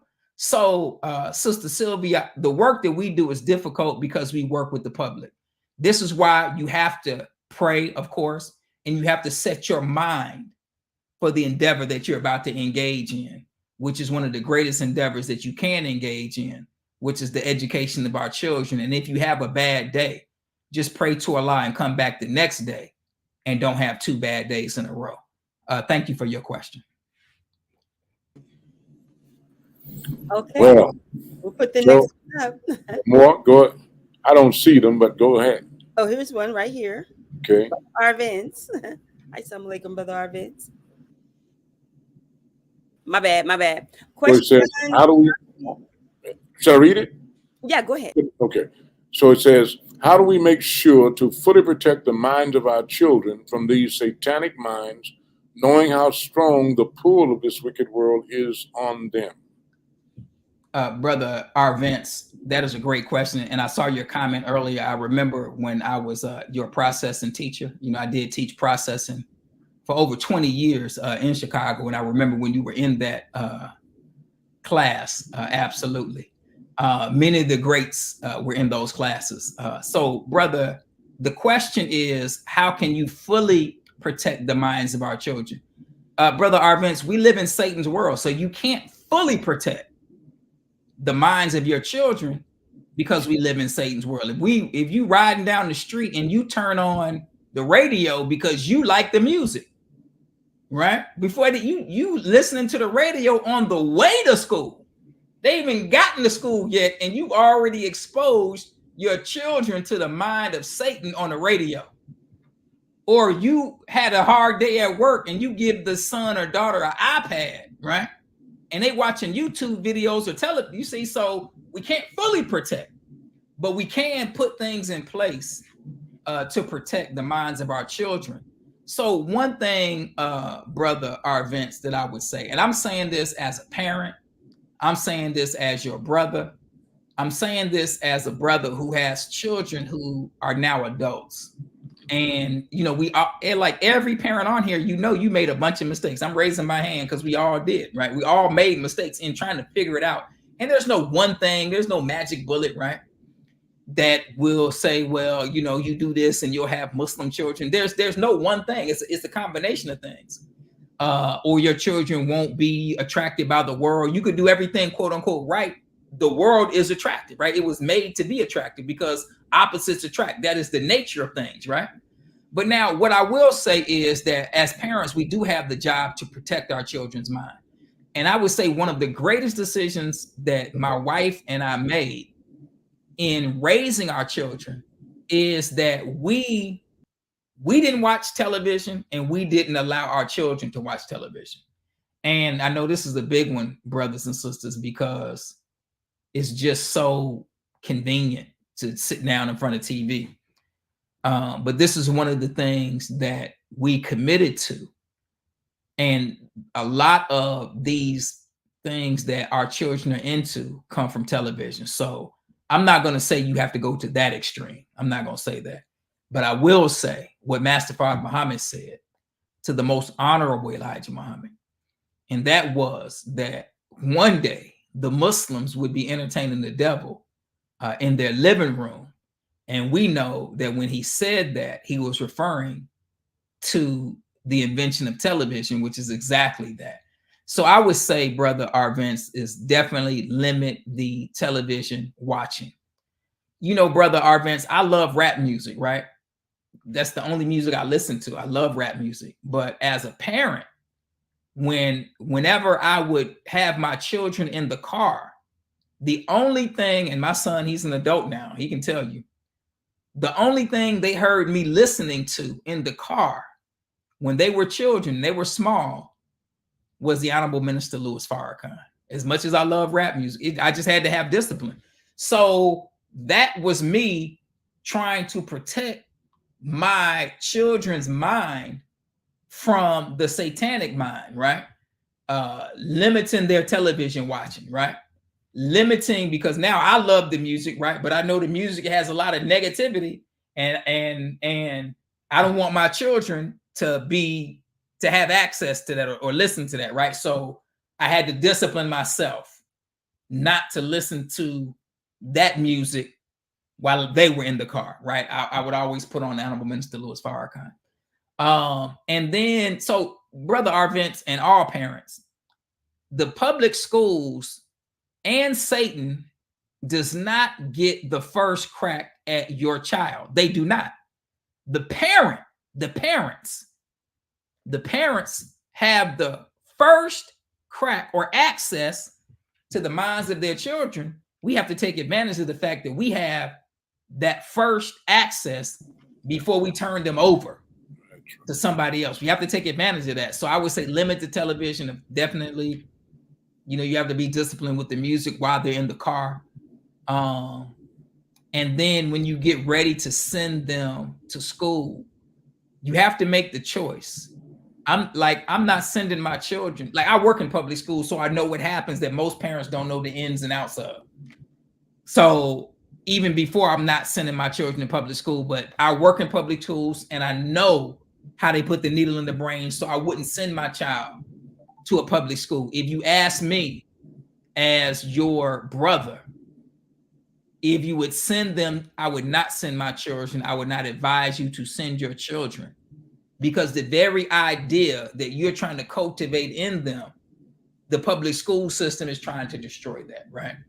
So you have the option of Muhammad University. You have the option of homeschooling. There are other options. There are other choices that we have to make. But at the end of the day, the choice is up to the parents. And it's not as cut and dry. You know, when we were young, Brother Arvince, when we were in our 20s, we thought it was cut and dry, and it's not, right? It's not as cut and dry. Everybody can't send their children to Muhammad University or whatever, you know, for whatever reason. So you have to do whatever you can. But the greatest thing that you have as a parent, your children love you and they trust you because you're their parent. So use that to your advantage. And I'm gonna end with this. You've seen the documentary that about Venus and Serena Williams, right? When their father, he wouldn't allow the interviewers to talk to them a certain type of way because the interviewer would try to sow doubt into them. What he wanted to do, if you saw the movie, what Richard Williams wanted to do was he wanted to protect the minds of his daughters. I watched the trailer of the documentary, not the movie, the documentary. And and Richard Williams would not, if you watched the movie or read the book or watched the documentary, he would not allow his daughters to practice. He practiced with them in Compton. He wouldn't allow them to go to any other practice. Why? Because he did not want anybody to destroy the mind that he was making in his daughters. And I watched the documentary trailer, and little Serena was saying that she was going to be a champion, and the man was like, "You believe that, don't you?" And then the commentator was like, "Yeah, it's like she's been brainwashed," and that's what we need to do with our children. Richard Williams brainwashed his children to believe that they were going to grow up and be world champions. That's exactly what he did. And what did they grow up to be? They grew up to be world champions. And on that same point, you have the trust, you have the love, and you have the access to the minds of your children. Use it and brainwash your children to be gods the same way Richard Williams brainwashed his daughters to be the greatest tennis players of all time. And on that same point and on that same sport, I don't know how many of us watched the New York Coco Gauff. And she won, of course, in New York, the U.S. Open. But many of us may not have seen how she was handled after that. The woman she defeated, the whatever he is who was giving away the awards, he started talking about her, the one who was defeated. Then he says to her before the world, "Oh, and don't worry, you will still be number one tomorrow." Sure. Then see that mind thing. Come on. Then he said, "Oh, well, you played well this time. You played well." See, that's that kind of thing, brother, that you're talking about. That's right. That was opposed with, which was a needle that they put. That's right. Or tried to put in her head. Right. Absolutely. Right before the world. That's right. That's right. Where they would not recognize her great defeat. That's right. 19 years old, and the only two to have ever done it were two young black women. That's right. Defeating older women. Come on. So the point that you make, my dear brother, is so great. And I wanted to pull that up because, and you can see a lot of things regarding the golf championship when she played. Mm-hmm. But what you don't see, they'll show when she went up to see her mother and father and they hugged and all of that.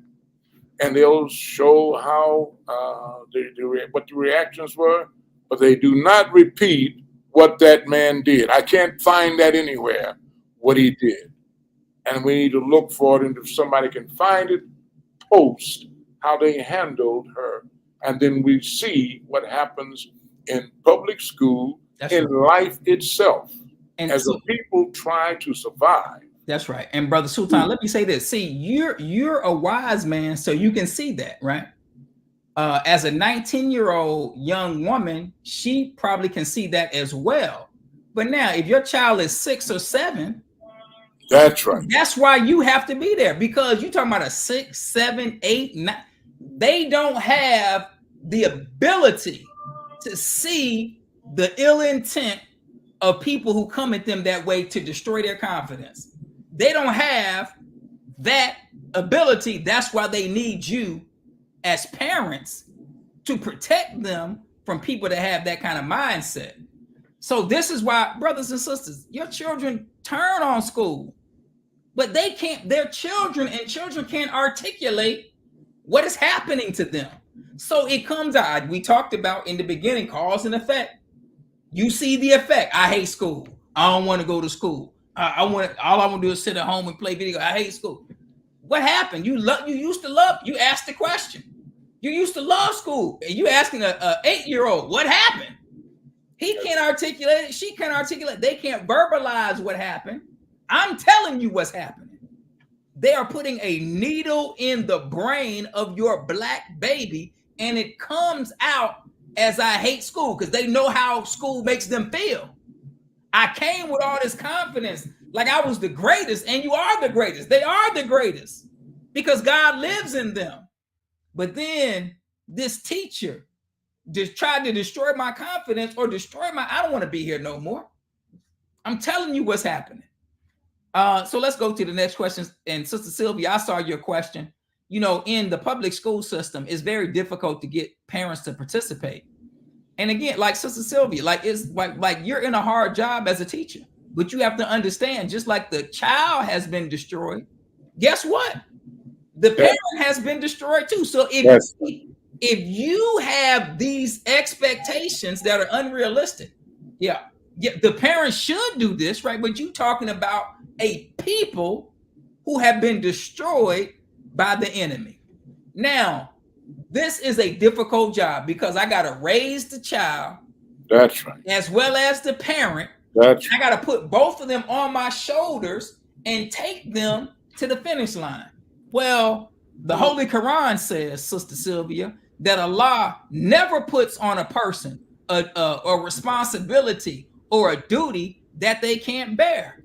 So if you're there as the teacher, then Allah knows that you can handle that duty or that responsibility to lift the parent as well as the student and get them to the finish line, and it's only going to make you a greater servant of our people. Let me add to that too, what I've seen just in terms of journalism, but also as a homeschooling parent until we got Muhammad University of Islam West here. Some parents are really discouraged. They face a lot of opposition when they do go. Some Black parents are discouraged. They face opposition. They're called combative. They're said that they're uncooperative, that they're nosy, that they're, what was one word I heard? Hoverboards over their children. But other parents don't get that as well. So just in terms of a balance, but thank you for speaking on what the parents are suffering. And I'll say this, and then we can go to the next question. Sister Sylvia and our educators, you have to partner with those parents, because the thing that Black parents don't know how to advocate for their children. They don't know what to advocate for. So a lot of times the white school officials get over on the Black parents because the Black parents don't know, and they don't have a person there that is an advocate for them that is going to tell them the truth. I'm looking at Brother Lamont's question, who is also an educator. And he's talking about how they put Black children, or he's asking about how Black children or parents are tricked to put their children into special education. Now, there are some children that need special education services. That is a fact. But if you look at the numbers of children that now require special education services, it has skyrocketed over the years. So you have these white teachers who come to these schools with black children, black boys, who they can't control, and they have no structure in the classroom. They have no discipline. They're afraid of these boys, right? And because the boy does not want to submit to an unorganized white teacher with no lesson plan and no discipline and no structure, now the teacher is recommending that the boy get special education services so they can be drugged, so they can just sit down in the classroom. But this same child that you say can't do anything and can't sit down, you give my iPad and they ain't making noise for 2 hours. What are we talking about? It's that the teacher is not able to capture the mind of the student to give them the education that they deserve. So rather than learn best practice to access the mind of the child, they want to give the child drugs and refer them to special education. So now, if there's no black educator there, Sister Sylvia, there's no black educator there to advocate for this black parent, then what's going to happen to these black children? They're going to be warehoused and they're going to be railroaded. The minister said this. I don't remember the lecture, but many of you may have heard him say it. He said that that they've created 2 paths for black youth. One path is really 3: the military, the cemetery, right? Or the penitentiary. These are the paths that have been laid out for black youth. How does that happen? It starts with the miseducation of our children in the public school systems. So this is what we have to fight against. It's not something that is happening only in Chicago. It's happening all over the country. You hear people talk about the school to prison pipeline, right? And the school to prison pipeline is real, but you have black educators that are in the schools destroying the prison pipeline. Destroying them. So now you would think in a city like Chicago, with all of the violence and crime and everything that is going on in Chicago with our young people, that educators like myself and Gerald Morrow and Kimberly Gibson, that we would be celebrated by the city. But rather than being celebrated, they targeted us so that we would be removed. Why? Because you had educators that were in the school system destroying the school to prison pipeline. Brothers and sisters, when I was at Nancy B. Jefferson, I'm talking about the jail school, I had the brothers in there talking about how they wanted to graduate. We raised the graduation rate in the jail school. We extended the class period from 50 minutes to 75 minutes so that the residents could earn credits faster, and by earning credits faster, could graduate faster. Now, you're talking about students that were behind when they got there. We're talking about students, brothers and sisters, who are involved in criminal activity who get locked up. And when I walk through the facility, they're talking to me about how they're looking forward to graduating. One day, brothers and sisters, I walked in a classroom, and when I walked in, all of the brothers and sisters in there were talking about how they're looking forward to graduation. And there was a brother sitting right by the door who was new. He was sitting by the door because he didn't want to be engaged in the classroom. The reason that black boys go to the back of the class is because they don't want to be engaged. So, Sister Sylvia, what you got to do with your black boys, I don't even know your boys. I don't even know your school. You got to move them from the back of the classroom to the front. They go to the back because they don't want to be engaged. So you got to get them from the back. This is what I did, and brought them to the front. So now I'm in this class. I walk in, brother sitting next to the door.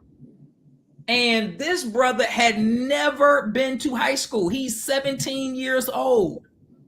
And the last time he had been to school was 8th grade. This is the students that we get at Nancy B. Jefferson. So now He hears all the other brothers talking about, man, I'm looking forward to graduating and we gonna get these credits because this is the spirit that we created in the jail school. So the little brother pulls me to the side and says, Mr. Muhammad, do you think I'll be able to graduate? Now, I couldn't lie to the brother. He ain't never been to high school a day in his life. I said, brother, you're not going to graduate with them. But if you do what you're supposed to do, then you will graduate. Now, brothers and sisters, these are the miracles that Allah blessed me to create in Chicago, blessed me to perform, pardon me, in Chicago public schools with the most at-risk students, destroying the school-to-prison pipeline. I know we don't have a lot of time and we probably got more questions, so let's go to the questions, brothers and sisters. We're going to do lightning round. I would like to say just one thing here. And Sister Charlene, we're able to bring him back because we could probably bring him back with Brother Troy, Brother Saad, and the great people that have been backing him, Attorney Crump, and others, Father Flager, those who have been really backing him in this. And there is, from the 28th, if there is a way that we can get this meeting from the 28th out to everybody, we can get it out to all over the country.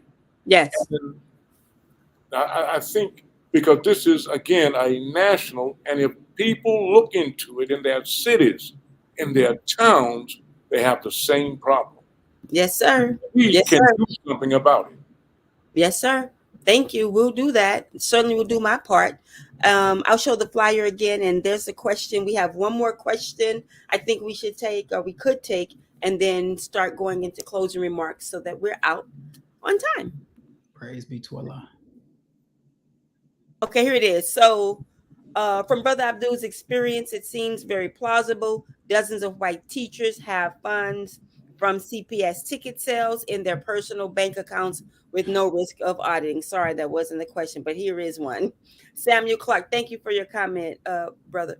I find in majority Black-led white supremacy, I guess this is Black-led schools, white supremacy, they make policies that make it hard to educate, discipline, and even give minimum scores. They are passed on because they are more interested in kissing moral practices for higher grades. Maybe that's trading, what have you. But the question is, do you see a pattern as such in our school districts? So I'll say this, and I'm saying what the Honorable Minister Louis Farrakhan said to me on June 19th, to your point, my brother.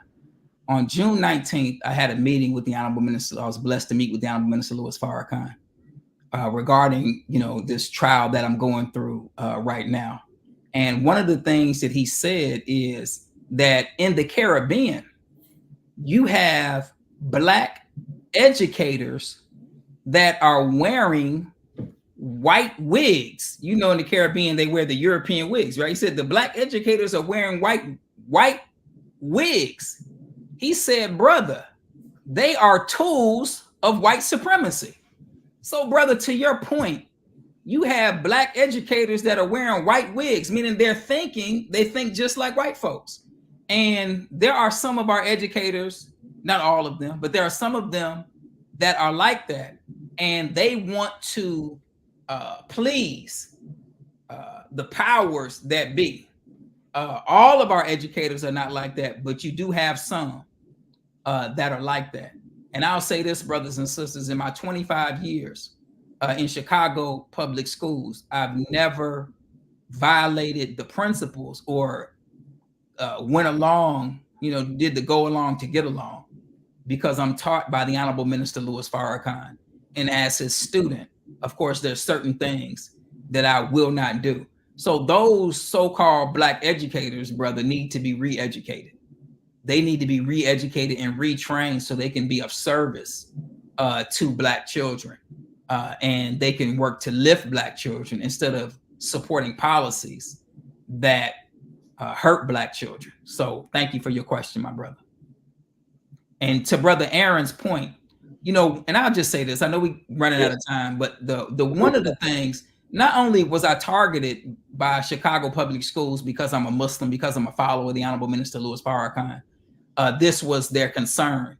But the reason that the white teachers were so adamant to work with Chicago public schools to have me removed is because when I got to Limballoon, there were 3 teachers at the school that had Black folks' money in their personal bank accounts.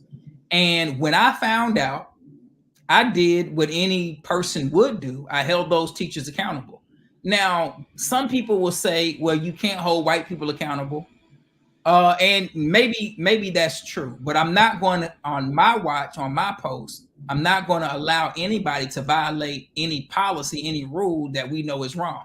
When I found out that the athletic director, Christina Davis, was not turning in money from football games and was putting that money in her bank account, I got the actual facts.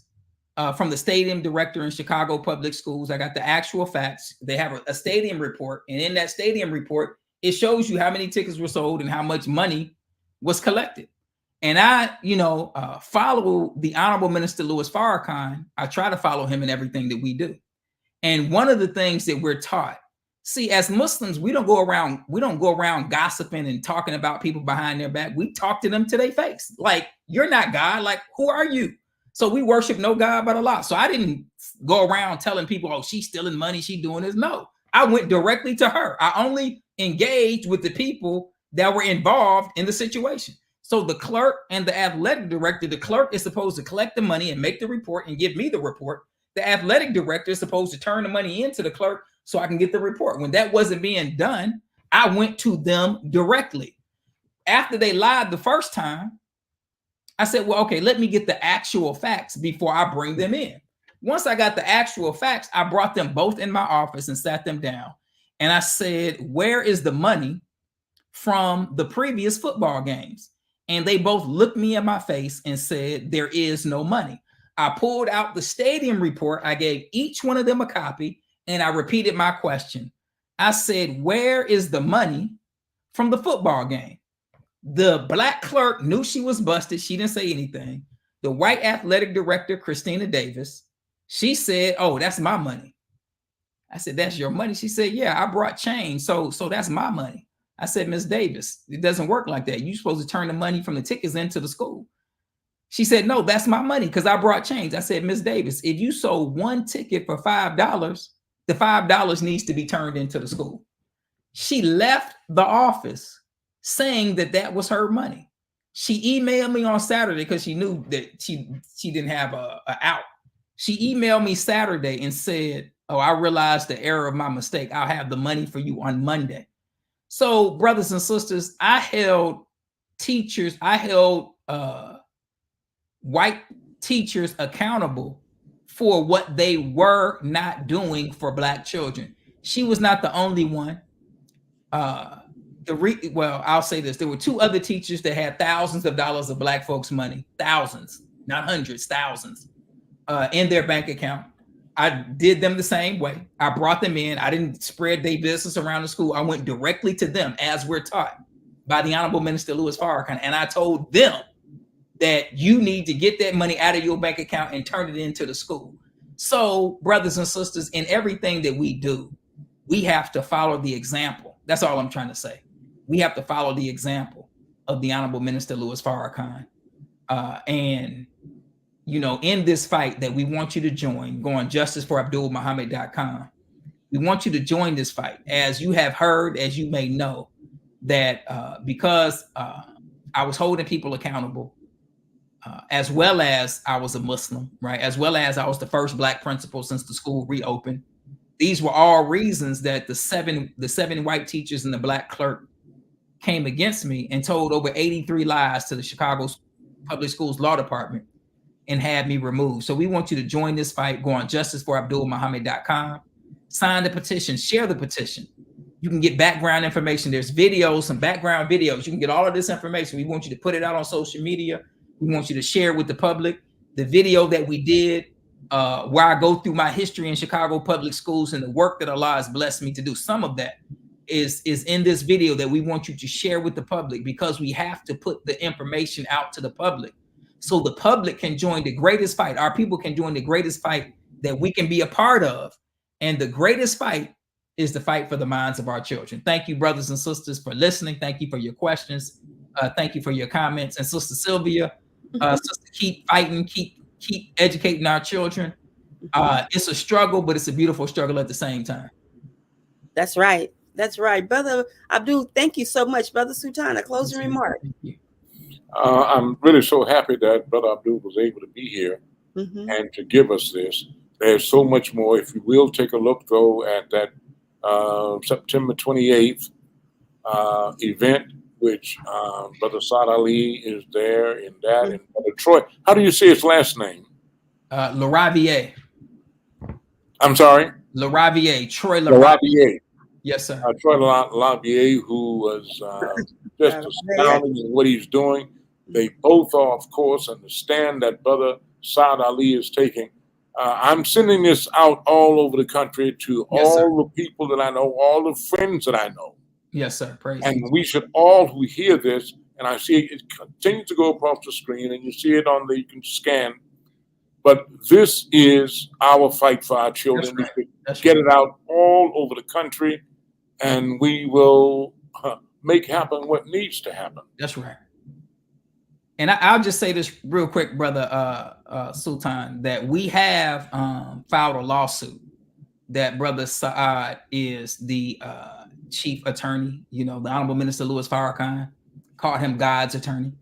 Well, God's attorney is on the case, right? And we Yes, have sir. filed a lawsuit against Chicago Public Schools. So we're fighting that. But like you said, we want this information to get out to the public, to as many people as we possibly can. Because the reason that I was targeted, even though they're targeting Black principals, but the reason that I was targeted specifically, brothers and sisters, is because I'm with the Honorable Minister Louis Farrakhan. We have emails, we have Facebook group chats, all of this kind of foolishness talking about my religion and how I shouldn't be the principal because I'm a Muslim. It's just, that's the level of insanity that we're dealing with here in Chicago. So this is a fight against us as Muslims, and we're asking you all to join this fight. Join the fight. That's right. That's ridiculous. He's getting all of these results, but it's faith-based and it's about the minister. So thank you all for tuning in, Brother Abdul. Thank you so much. Thank you, my Greetings to sister. your family. Greetings to your I sure family, will. Brother Sultan. That's our show for today. I'll take you all out of the studio, run some of the comments, run the music, and then we're going out, okay? Assalamu alaikum. Wa alaikum salam. Everyone, don't leave. Here's a flyer again. Why isn't it showing? I don't know what I did here. There it is. You can get everything there, justiceforabdulmuhammad.com. And as the theme music plays, we just want to run some of the comments and for him. And this is our fight. So the presentation, please, please, please spread the word. There's a code there. The link is in the chat. Spread the word. The presentation that the three brothers did is phenomenal, and it gives you the rich history of Brother Abdul, 25 years, and it's undeniable. So I'm Sister Charlene Muhammad on behalf of the panel saying if it's impacting our people or can uplift us as a community, let's talk about it. Peace.